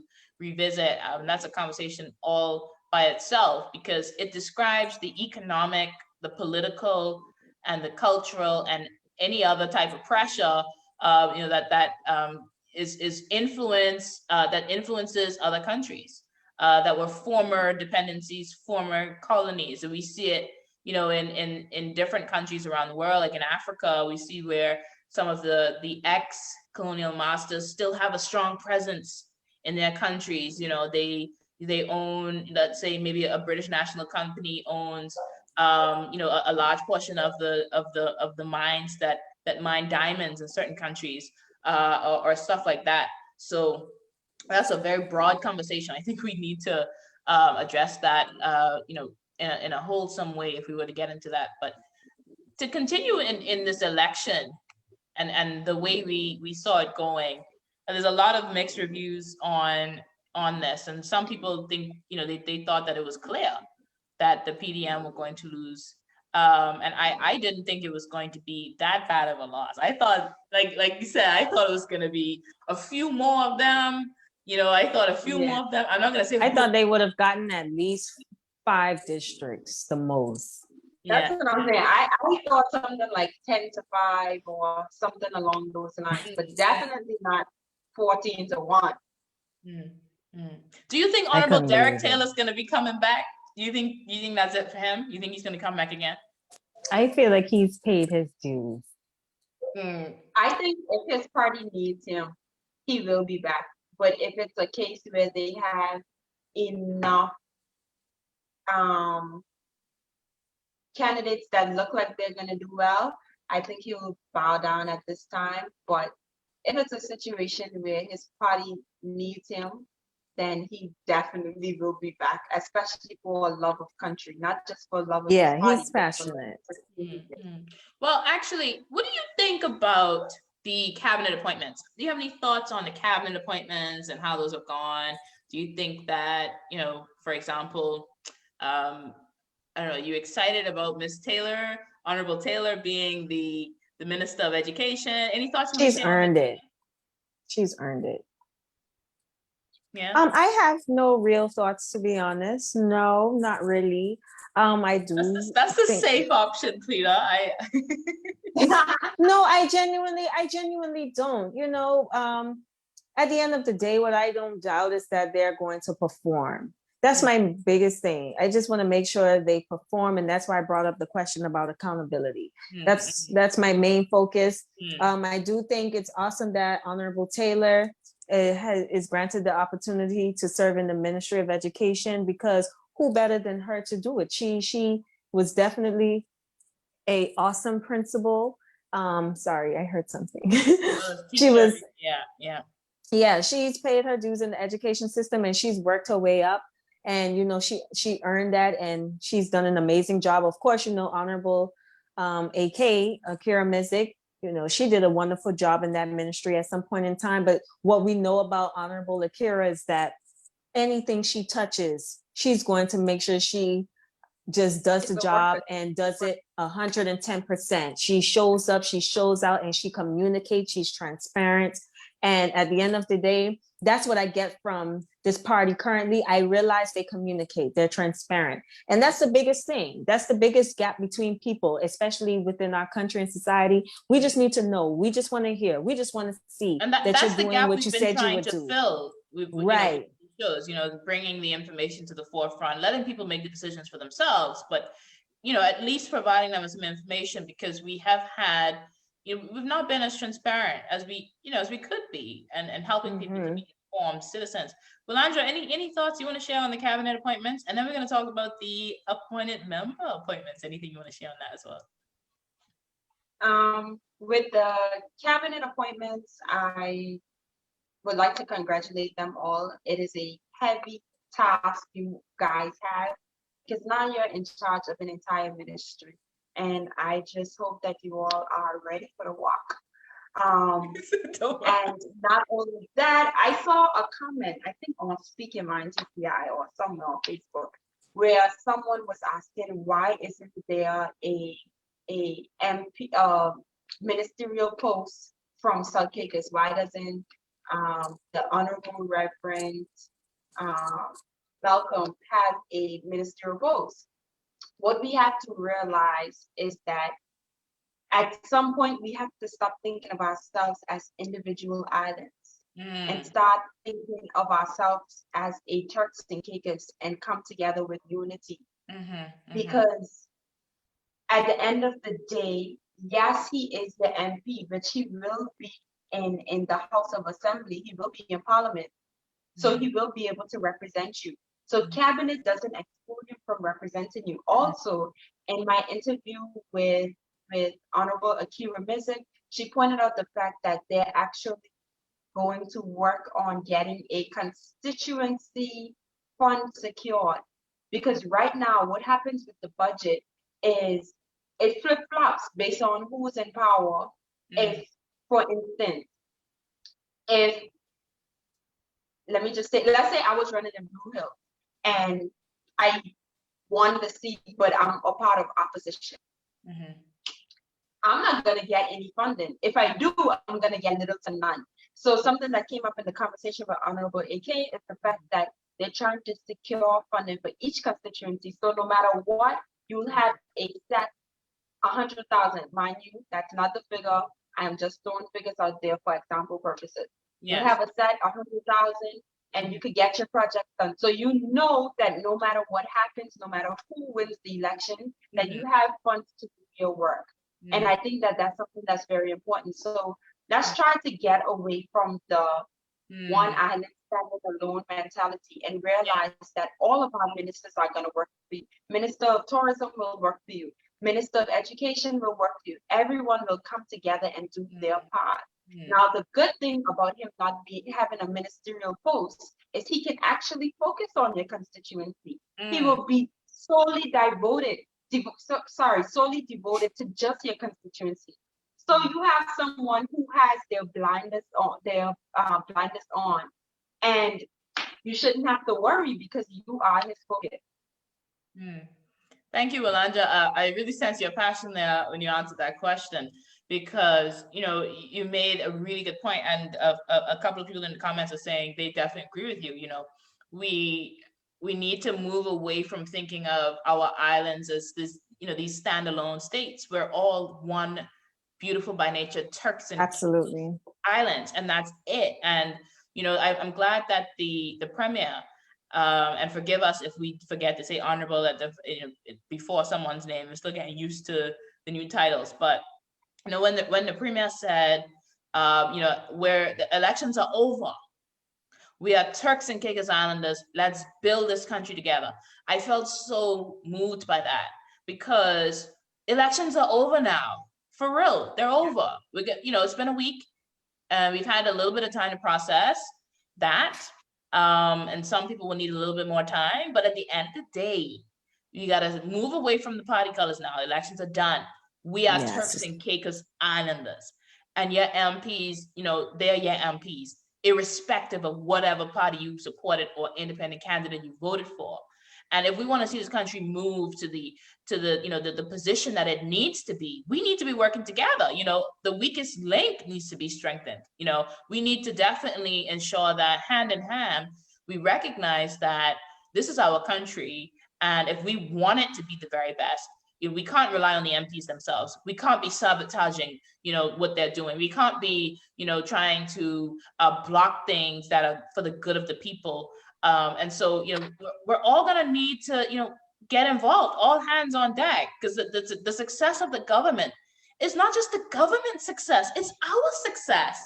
And I think people sometimes forget that as well, Will and Cleta, because I see people think, when you do challenge a government, that you're being personal with the individual. But when you challenge a government, you're challenging a government, to ensure that they are doing the very best that they can.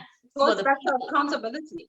Yeah. But when you challenge a government, it's because you want them to do their best. You want them to be on form, because no one wants to see their government fail, because if the government fails, then the country fails. So I'm glad you said that. I'm glad you said that, Will. And there's also one comment here, and it says, this is from Isha Parker. She says, Honorable Mizik said he will utilize the remaining members of parliament as shadows to cabinet members, and is considering the creation of additional ministries. That should be interesting, as the Constitution only allows for 6 ministries, if I'm not mistaken. And the constitutional reform topic has been at the forefront of our minds, especially this week, after hearing the governor's appointed member choices. And some people are on all kinds of different fronts on that issue. Ladies, I don't want to put you on the spot. Do you have anything you want to share on what is a very sensitive issue just now?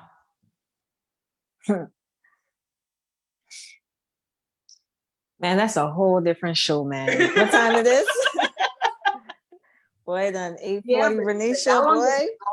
Yeah, that's a big. All right, it's a loaded question, but girl, Yolanda, take the floor. Well, what do you want to say? I mean, I understand not really wanting to say your personal views. Go ahead. I'm gonna try to make it as simple and quick as possible, because a lot of these topics that we're just touching on tonight, they could be expanded on so much, and it's so much to speak about. It's 7 ministries, by the way, not 6. Yes, I thought that number wasn't right. Yeah, it is 6 ministries. I think 7. That expanding of ministries would actually be a plus. It would be a good thing. For instance, and I'm just using this as an example. both parties campaigned on e-governance. It is a huge project. No matter who won, it was always my belief that e-governance should probably have its own minister. Other portfolios that they could possibly bring about is civil servants. Civil servants right now falls under the deputy governor, which is an appointed position. It is an appointed position, and I feel as if our civil service will excel more under a ministerial portfolio because the person who's in charge will be elected by the people and will have to answer to the people. So when you go to land registry, or when you go to deeds, or when you go to whatever government office, and they take in all 4 months to give you one simple document, you got somebody who you can call and hold accountable. And if they're not able to do the job, you're able to switch them out, which is not a luxury you have with appointed positions. Well, so that's in brief. Well, on the appointed members, the governor's appointed members, you know, I know Mr. Harold Childs personally, and I also know Mr. Willin Belliard as well. Honorable now, I have to say honorable.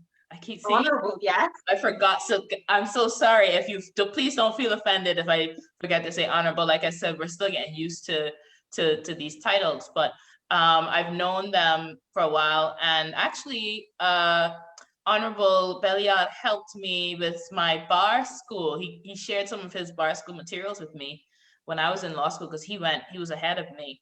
But I recognize that there are a lot of strong feelings on their appointments, and it's a very sensitive issue, very sensitive topic. You know, the topic of, should we still have unelected members being appointed to the House? If not, we need to reform our constitution. And then on top of that, you know, people feel as though maybe there shouldn't have been two Turks and Caicos Islanders with different heritage. And some feel as though, I use this, I say indigenous in air quotes, because we don't have indigenous Turks and Caicos Islanders as a definition within our constitution.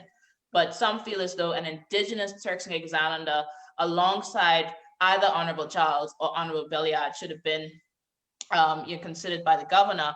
And there's a lot of different feelings on this, and you can really get into some. Sorry, Wilandra? Chime in right there. I didn't get that. I think she said, can she chime in right there? Oh, yeah, you can. But I was just presenting it, but without sharing my personal view. But I think that both of those men, they're honorable men. And I'll let you chime in. You made a post today about the atmosphere that has been going on Facebook, and the things that have been and the things that have been said.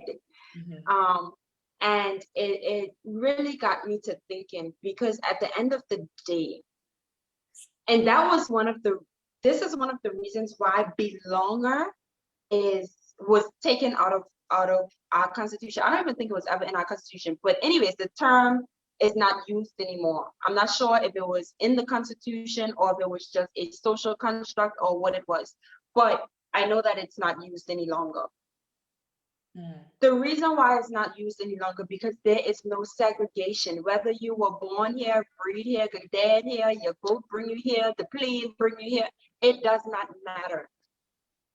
And I actually have another level of respect for persons that make Turks and Caicos their home. Not just was born here, but you came here and you made it your choice to have your children here, to build your family here, to have businesses here, to establish businesses here that benefit many Turks and Caicos Islanders. So for us to ostracize foreigners or people who aren't from here, or belongers, like some people still use the term belongers, it has caused so much disruption in our society, and I don't think that we put enough value on it. For instance, we have so many young Turks and Caicos Islanders that were born to foreign parents, Haitian parents, Jamaican parents, Dominican parents. Bahamian. They grew up here. They know no other place. If you drop them in Haiti, you drop them in wherever they come from, their parents came from. If you drop them there, they can't even show you their house because they don't know the streets. Well, see, But well, yet, well, when we that speak to highlights them, that highlights the fact that, you know, we are well overdue a conversation on what is the Turks and Caicos Island a national identity, and you know, and where do we all fit within that, and how can we ensure that, you know, the people of Turks and Caicos don't feel as though they can are you hear being me? left behind as well. You know, there's so much in there. There's a lot in there, and I want to do a series on that and take some real time to dig into the Constitution, dig into, you know, what's going on in other countries and small island states similar to Turks and Caicos. I know we definitely wouldn't have time to get into that tonight, nor are we prepared to, you know, really get into that. But you definitely raise a few good points. Yeah. There. And I want to piggyback on something both of you said. And at the end of the day, I think that's also why I'm so hesitant to speak on it. But at the same time, I can. And if people know me, if you know me, you know that my mother is not from here. My father's from North Caicos, Bottle Creek. And my father met my mother in the US, and she, at that time, wasn't even a US citizen. So I'm just all mixed up. But I was born in the US, you know? And at the end of the day, my first question is, how do I say this? What comes to mind when I something Rolandra said and a question raised to me. At the end of the day, our country is advancing rapidly, and what's bothering our people the most about this? Because it's clear, it's evident that we are we a melting pot or a tossed salad? Which one would we fall under right now based on the various nationalities flowing through our country? We don't have that much cohesiveness. You don't think so? I don't think we're as cohesive as, you know, some would have you to believe. I think that there's some sensitivities around certain groups. There's the lines of communication are not as open as they could be. Some of that due to language barriers, some of that due to some cultural differences. You know, and we've seen where every year when there's Haitian Flag Day, we see some of that flare up as well. So there's a lot. There's a lot. Yeah, I don't know the answer to that. I don't think I wouldn't describe us as a melting pot, because we're not all smooth around the edges. But yes, and you know, we have to ask how many of our own people are staying here to have their children, and a lot of that is not even due to their own fault. Like some people go away, for instance, the U.S. health complications, and you know, our hospital, it's great, but at the same time, sometimes they're sending you away to have the child because either, you know, they don't have certain equipment or they don't have certain doctors specialize in certain things. So it's sometimes it's not even a matter of choice. And like I said, it's a long conversation. Yeah, no. But, I agree. We could talk about it all night, and I know that we all have our views on that. Someone made the comment that you can't go in a room without, you know, you can't throw a rock in a room without hitting someone that has a mother or a father or a grandparent who's from another country. And so that's why I think we need to have a conversation at a national level on, you know, what is the Turks and Caicos Island national identity, which is separate to, you know, the wider, the immigration discussions, the different classes of, well, not classes, but the different rights that people have in terms of, do you have voting rights? Do you have a right to work and live? You know, and making sure that is clear. That is clear, and reforming the immigration and that's policy. fair.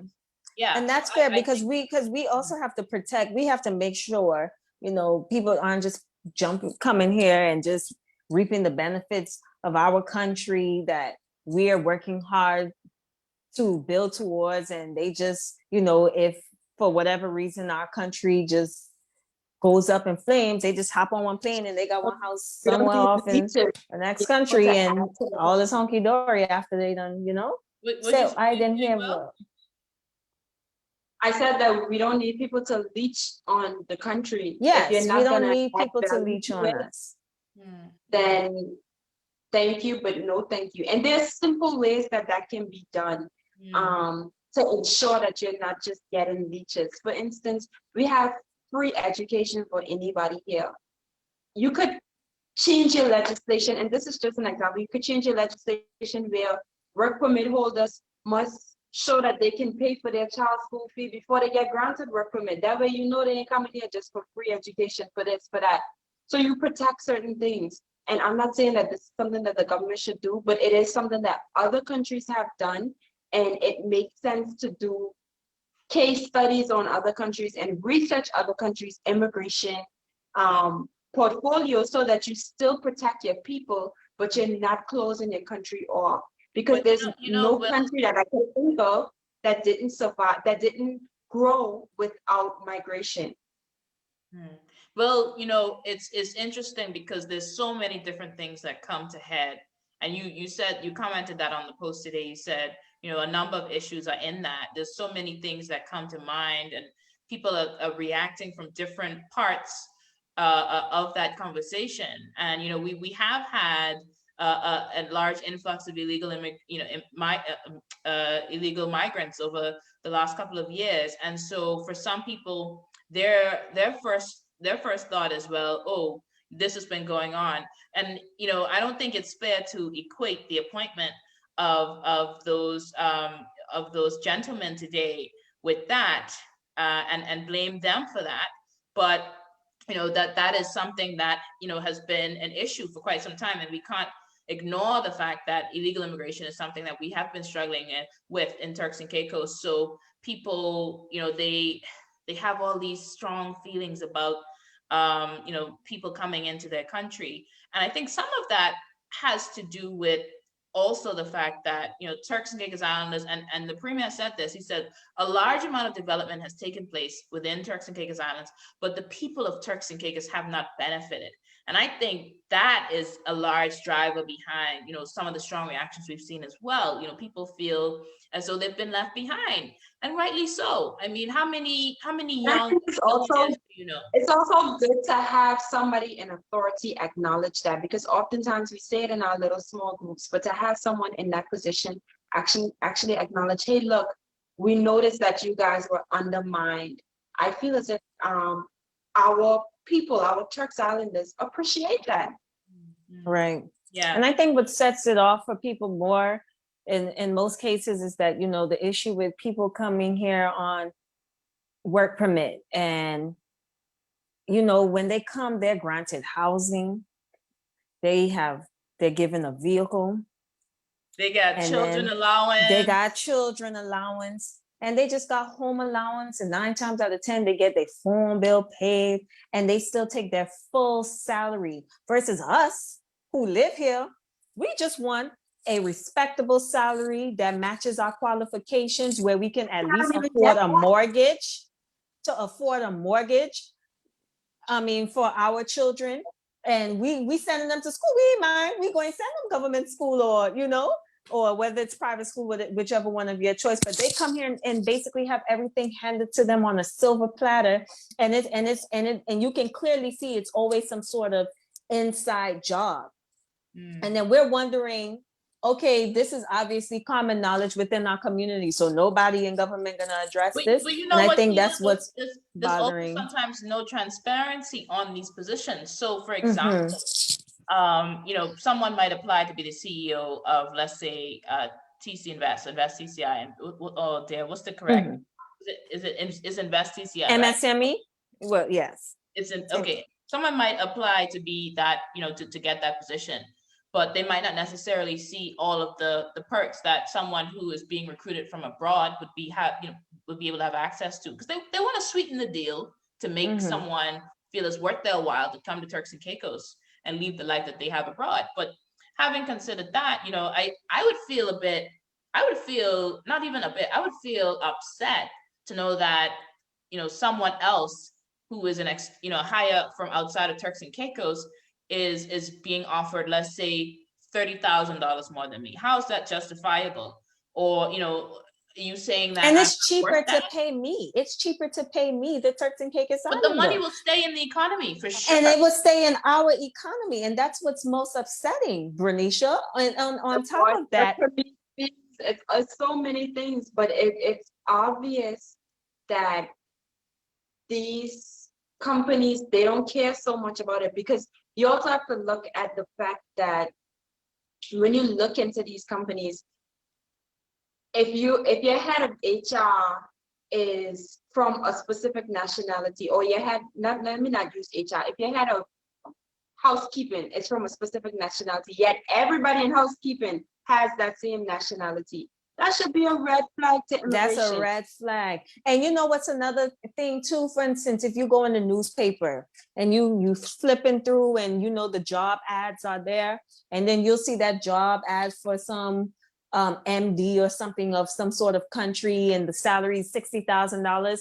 And it's sad. Our own people look at it and be like, oh, they're doing that for one work permit holder because, they have to advertise it in the newspaper, but we know somebody, it won't be one of us. And that is just disturbing to see, and it's disturbing to hear, because it's unfair, because at the end of the day, we do have people that qualify to uphold these positions, but they're not granted the opportunity.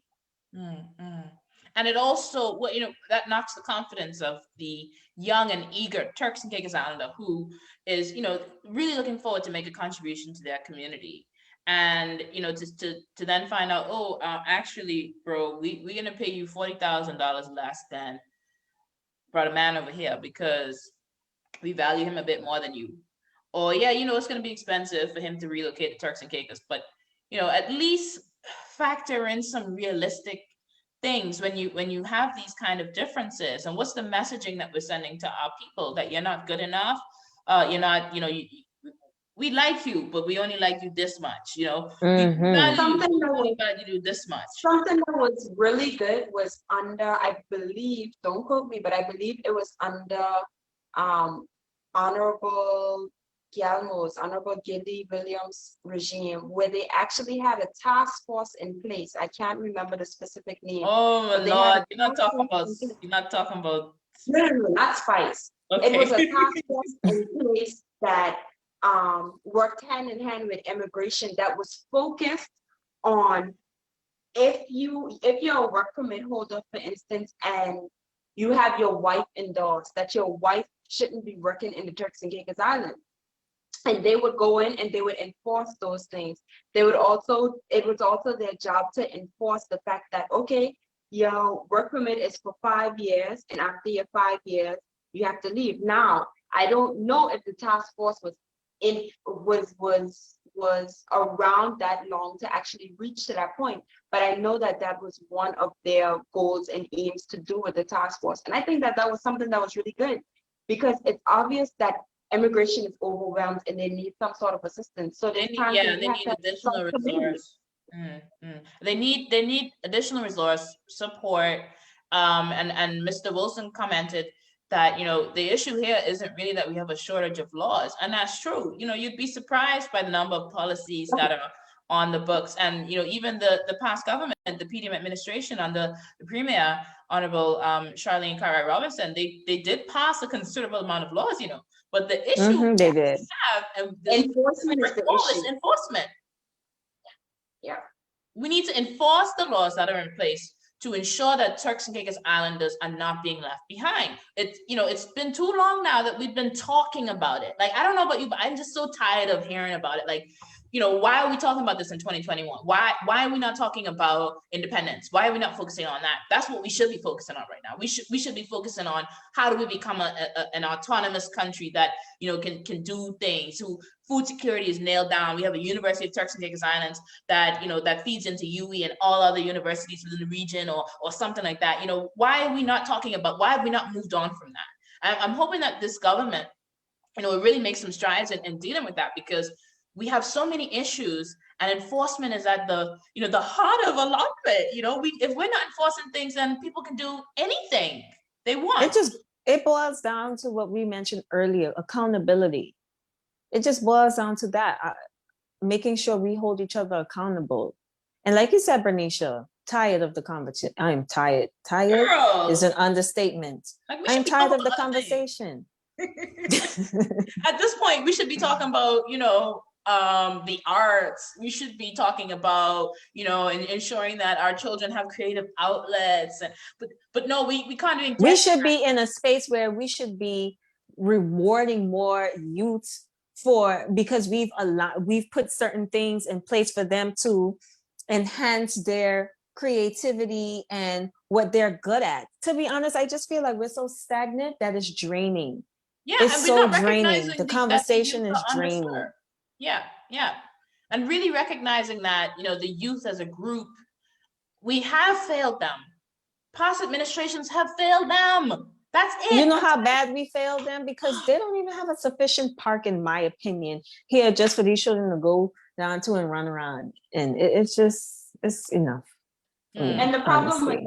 that is parks were created and the same problem came up where, for instance, there's a park that they started in Q-Town. I believe it was a basketball court and they have some sort of swing sets or whatever. Yes, There's a I park think I know where that started is. in Leawood. What happens is when the other party gets in government, you lose your funding. And that's why it's important to have constituency funding. Yeah. It's good that you made that point, Rolandra, and that Will. goes back to my initial statement as far as how are we going to make sure we're holding them accountable, not by the fourth year, and we just get pissed off and frustrated with them and vote them out, and then the next party. Because if I'm going to be honest, I would like this current party to be consistent for the next 4 years, so they at least have 8 years of consistent change and putting their plans and the ideas that they have in place, because I think that's also what has this country stagnant. It's the constant tug of war, pulling back and forth, PDM, PNP, PDM, PNP, Well, and then everything. Cleta, you're getting into a point actually that I want to talk about, which is, how do we move past the division that right? Because when you think about it, Bernicia, because once that party comes out, the new party comes in and basically undermines whatever policies or laws or bills that the previous party had in place. And it's a constant back and forth and switching going on. And it's like, we need at least 8 years of consistency. But at the same time, you can't blame the people, us as well. Well, I'll speak past tense, for just voting these people out every time they get frustrated but at the same time, this is why I'm saying, listen, obviously this election has a new era, feel, and drive towards it. A lot more people have spoken out. We have our shows and our platforms that basically shed a lot of light to what has been taking place and shout what out to we the want. veterans as well, like Pastor Courtney, the veteran. Yes, absolutely. And Honorable Robert Hall as well. Yeah. Right. And so now, at this point, instead of us focusing on, we can see what they do. No, we can see what they'll do. And we also need to see that if they're not doing their part, because Jazz said it the best. We always tend to forget that we are the government. We are more of the government than they are. We just put them there to represent us because all of we can't go. So we just put them, we send them up there, we tell them what we want, but if they don't do what we asking them to do, they gotta ship out. They gotta go. Yeah. Well, I think that Turks and Caicos, we are in a transitional phase. I think that for sure we got to give ourselves credit for that. Yes, and I hope that we recognize that, going forward, if you do have an issue with what an MP is doing, you do have an issue with the premier is doing, we don't need to attack his family.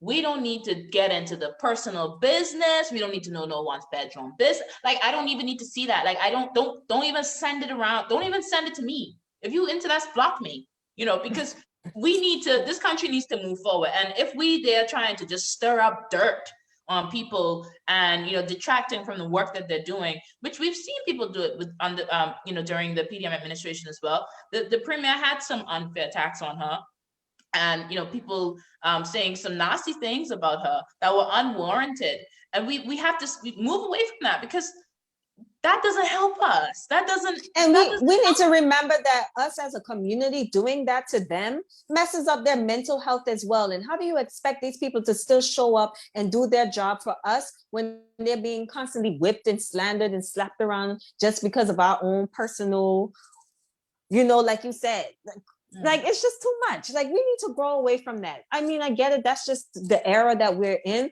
but it's no excuse, especially for us to be this small.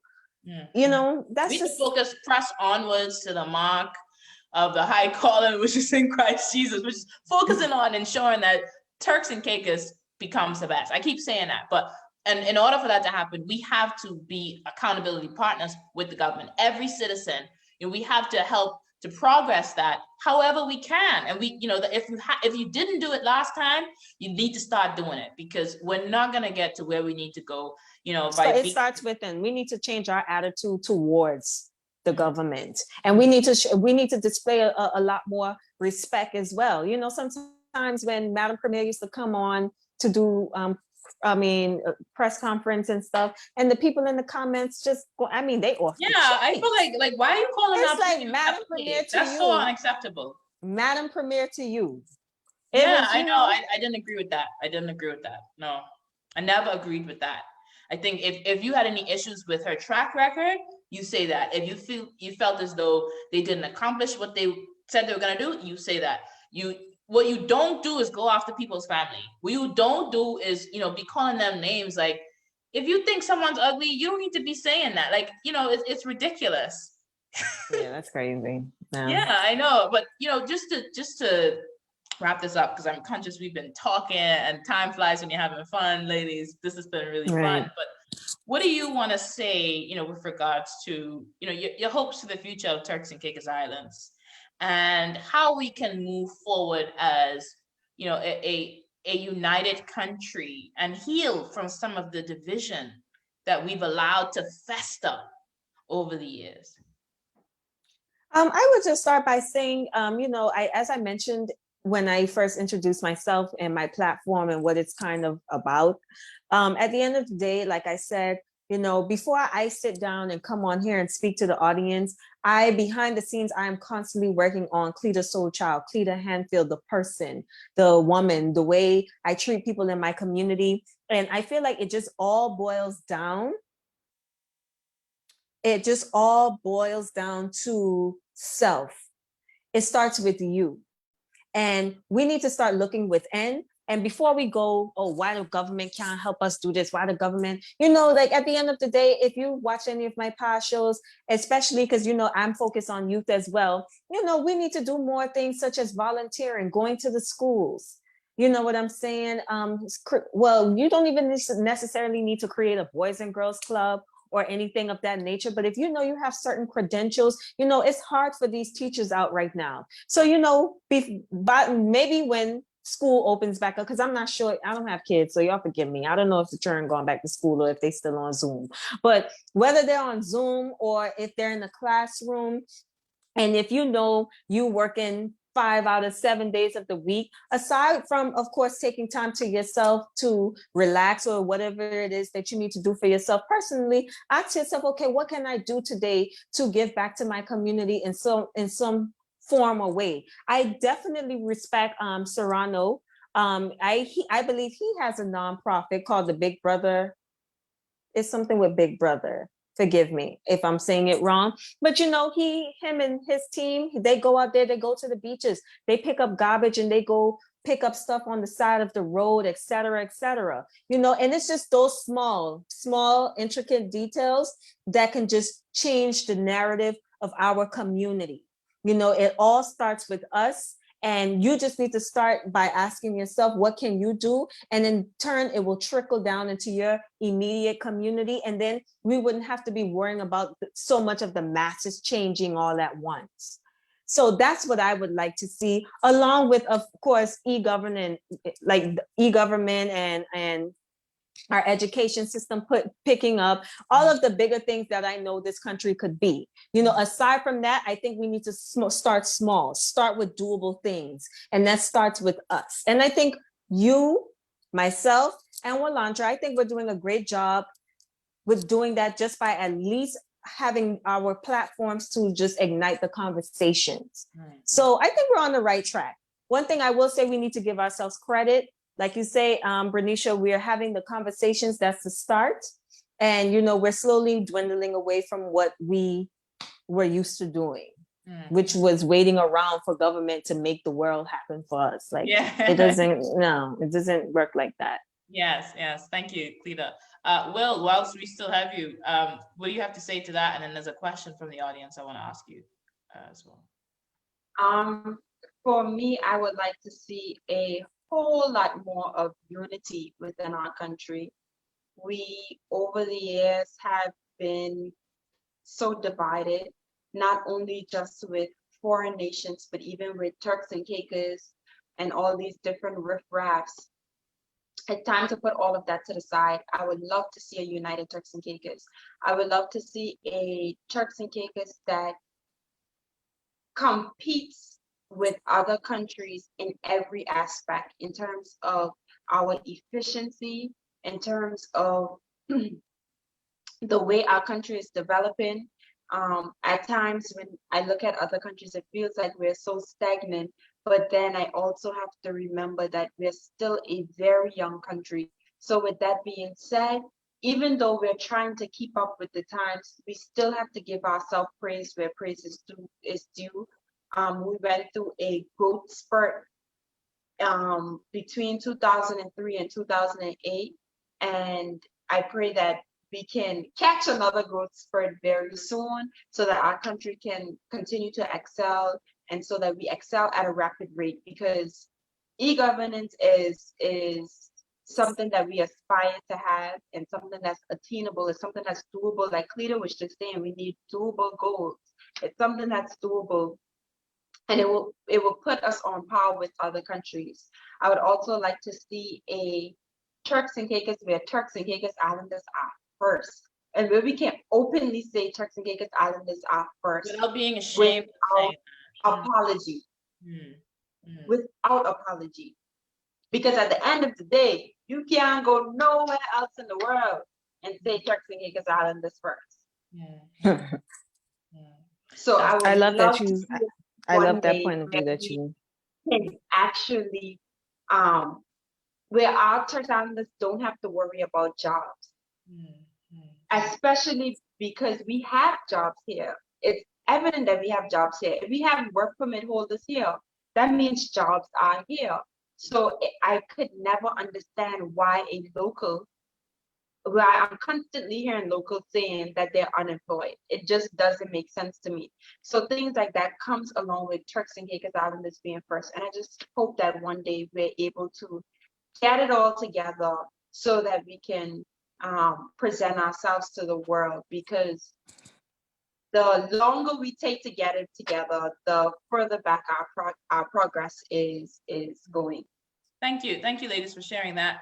So what about you, Bernicia? Oh, we have so well.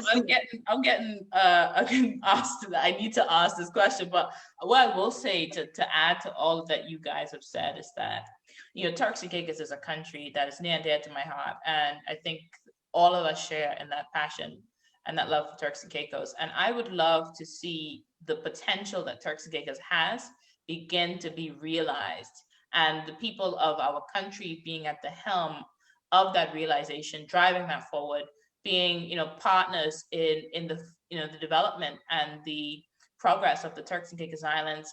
And also, I'd like to see us become more cohesive as a nation. You know, I'd like to see us really have those hard conversations that people keep saying will open a can of worms, that people keep saying we're not ready for. You know, if we're not ready now, when will we ever be ready? When will we ever address? Will we take another 20 years to address something and then deal with the issue further down the line, and it's worse by then? You know, I would love to see a Turks and Caicos where, you know, we don't have to be apologetic about, you know, wanting to see our country become the greatest in the world, and that is encouraged, and where governments facilitate, you know, the empowerment and the progress of the people of the country, where crime is low and it's manageable, almost non-existent, but, you know, one can dream, and, you know, young men and young women have hope. You know, we're not speaking to 14-year-olds and they're saying they feel hopeless, but they're brimming with energy. They're brimming with hope for the future because they know that Turks and Caicos is somewhere where they could really make an impact, not just in the country, but in the world, and make people from around the world come and see a special place, not just because of the beaches, not just because of the hotels, but this is just a spectacular country all around. I mean, it's firing on all cylinders, and the people are really, they're really thriving and they're growing, and they are not being left behind by the development of the country, but they're moving forward in line with the development of the country. So that's just something that I would like to see. But there's a question here that says, what are your views on the stimulus and the voters list, where there are a lot of Turks and Caicos Islanders who are not registered? So I guess if, let's say, people were actually saying that we should have used the voters list to distribute the stimulus package. But bearing in mind that a lot of Turks and Caicos Islanders actually are not registered to vote as well. What do you think on that? That's a question from the audience.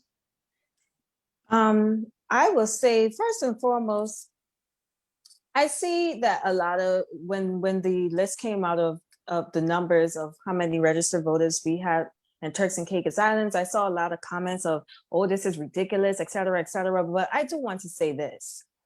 I think that the registration process and the way it is advertised is completely outdated. Completely. And honestly, I think that's a reflection of the elections office, simply because what's our population right now? Like rounded up 40,000? I'd say 50,000, give or take. 40 to 50. Let's say 50,000. If you have 50,000 people currently in this country, and how many was registered? 9,000? Girl, 8,600 and... Oh, sorry. I thought I saw 9,000. 8,600. Well, I rounded up in my head. That's what I did. 8,600. That's a reflection of you. Personally, me, if I ran that office, the way I would be running making sure that people are getting registered to vote, go to them same long lines down by FCIB. Yes, at the bank. Set up one little table, asking people in IGA, can we sit here on the weekends where people are more than likely going to be trafficking through? Go to, and like the banks or NHIP, where those places, they have office facilities where people are going to have their government IDs, and bring your own supply of paper and tell the people, listen, we'll pay for the ink. Here's the paper. And give them incentives, like even partner with right, like IGA, like you registered to vote today, and we give you, I don't know, 10% off your groceries as a one-off. Like it's not rocket science. It's not rocket science. If I'm going to be honest, the reason why at one point I missed the registration deadline was simply because I think I moved home the year before it was the deadline. So naturally, when I moved home, my main focus was trying to sustain myself and get myself together. And then another thing, it took me forever to get my status card. I remember moving home like that June, and I didn't get the status card till February. And so, and I believe around that, I think that was the year that was the last year to register. So that was the furthest thing from my mind. And I don't know if they were announcing it on the radio, because people were saying, oh, they announced it where? Like they need more than the newspaper. They need more than the radio station. They need mobile vans that can go. They need mobile vans. They need to go all up and down the community. Go to the community college. My office is right across from the elections office, and they don't come over there now once. One thing I could say that I had Devin Williams and Blow had put together a register to vote campaign. I think that was for the deadline for 2016 elections or something like that. Or maybe the elections before that. But that was a really good campaign. They were actually out on the street. They had their t-shirts going into every business place. Well, I shouldn't say every, but going into a lot of business places, asking you, hey, you registered to vote? If you aren't registered, we got forms, this is what you need. They have you fill out their forms. Something else that was also done. I believe it was set up. Yeah. The issue with that is that it needs the elections office itself is definitely. that was responsible a for that. private citizens initiative. The elections office itself needs to embrace social media. It needs to Definitely. every single avenue available. I mean, people need to And get. can I mention that the paper that they have you filling out is something that you can make yourself on Microsoft Word. So in my mind, listen, don't get me started, because no, that upset me, because you know, they're pointing fingers at the people in the community, but if we're going to be honest, it's more on them than it is on us. And I'm not big on the blame game, but that's just what it is. That's the facts. Mm-hmm. Well, ladies, we've been on here forever, but it's been such a pleasure, and time always flies when we're having fun. But I hope that the elections office representative or someone that works in the office is watching. If not, I think, you know what, Cleta and Will, we should probably put something together and send it to them, propose it to them, and explain step by step how it could work. There's a lot of young people who feel as though we need to bring registration into the 21st century. Maybe we have a way to do it online. Maybe, you know, I don't know, but we need to do something to make it easier and seamless for people to register to vote, so that they're not told, oh, sorry, you need a status card. Oh, no, sorry, the status card, we can't find it, or it's not. Or when they give us the status card, just automatically enroll us as a registered voter, because or just give you a status card number or something. If you don't have the card, you may be able to use the number. I don't know, like there's something can be done, I think, to make it more seamless. And improve the process and make it more visible for people. But but I still don't understand. I still don't understand the importance of the status card, the physical status card, to go and vote, because this election, they required you to have any 2 IDs. You didn't have to use your status card in order to vote. Well, that's something else. We could get into forms of identification and all that. I mean, I like the picture I have of me on my status card. Maybe because there is the issue of fake IDs, because I must say, when I worked in Scotiabank, I saw a lot of that, especially with the NIB cards. I think they had fake status cards out the other day. When I You think so? I never seen no fake status cards, so I know. Ago, there was a social media post going around with a status card. This guy had a status card, went to Providenciales International Airport to enter the country. Wow. I've seen a few fake NHIP cards where NHIP and NIB is the main ones I've seen. Man's picture is on the woman's a woman's card. I'm like, excuse me, your name is not Anishka. But ladies, it certainly has been an immense pleasure. Thank you so much for agreeing to come on the show. And we definitely we had so much to talk about. We talked about so many different things tonight. I think there are a few follow-up conversations that need to come as well on a number of issues, including, you know, what is a Turks and Caicos Islander? What does being a Turks and Caicos Islander mean to you personally? As well. So, you know, there's a lot to come from this, but thank you so much for accepting the invitation to come and be Thanks for extending it. Yes. Oh, yes. Well, thank you so much, Anisha. It was awesome to be on the show. And of course, you've been on Uncut already. So I knew that it would have been good vibes. But thank you so much for having both me and Cleta. Absolutely. Thank you both so much for coming on, and thank you to the audience. Thank you so much for tuning in to the 10th episode of season 2 of our TCI. Now, I think I'm going to take a 2-week break because, yes, Cleta always reminds me actually how important it is to take mental health breaks, because listen, this is not easy to be doing every week and ensure that the content is quality. It's quality stuff. So I'm going to take I'm going on break too. I think I need a mental health break. girl, we worked ourselves during this election. We worked ourselves to help the people make an informed choice.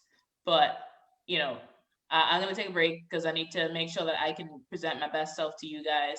And please continue to, observe the COVID-19 protocols that are in place to protect you and ensure that you do not fall ill to this horrible, terrible virus. And if you are fighting COVID-19, please take care of yourself and ensure that you are not, engaging with other people who don't have COVID-19, as well as call the hotline if you feel any of the symptoms. We want you to be safe, Turks and Caicos, because we need all of you to continue to build this country and move it forward, and ensure that we move forward as united Turks and Caicos Islands. So thank you so much. Thank you for engaging with this platform. Thank you to the audience. Yes, thank you so much. Thank you, Cleta Soul Child. Thank you, Uncut 649. This has been an Our TCI, Cleta Soul Child, Uncut 649 collab, and it's been amazing. Thank you so much, ladies. But thanks for having me. This is our country. These are our issues. This is our future, Our TCI. Until next time, please stay safe and stay healthy. God bless you. Turks and Caicos Islands, good night. Good night, ladies. Good night. Good night.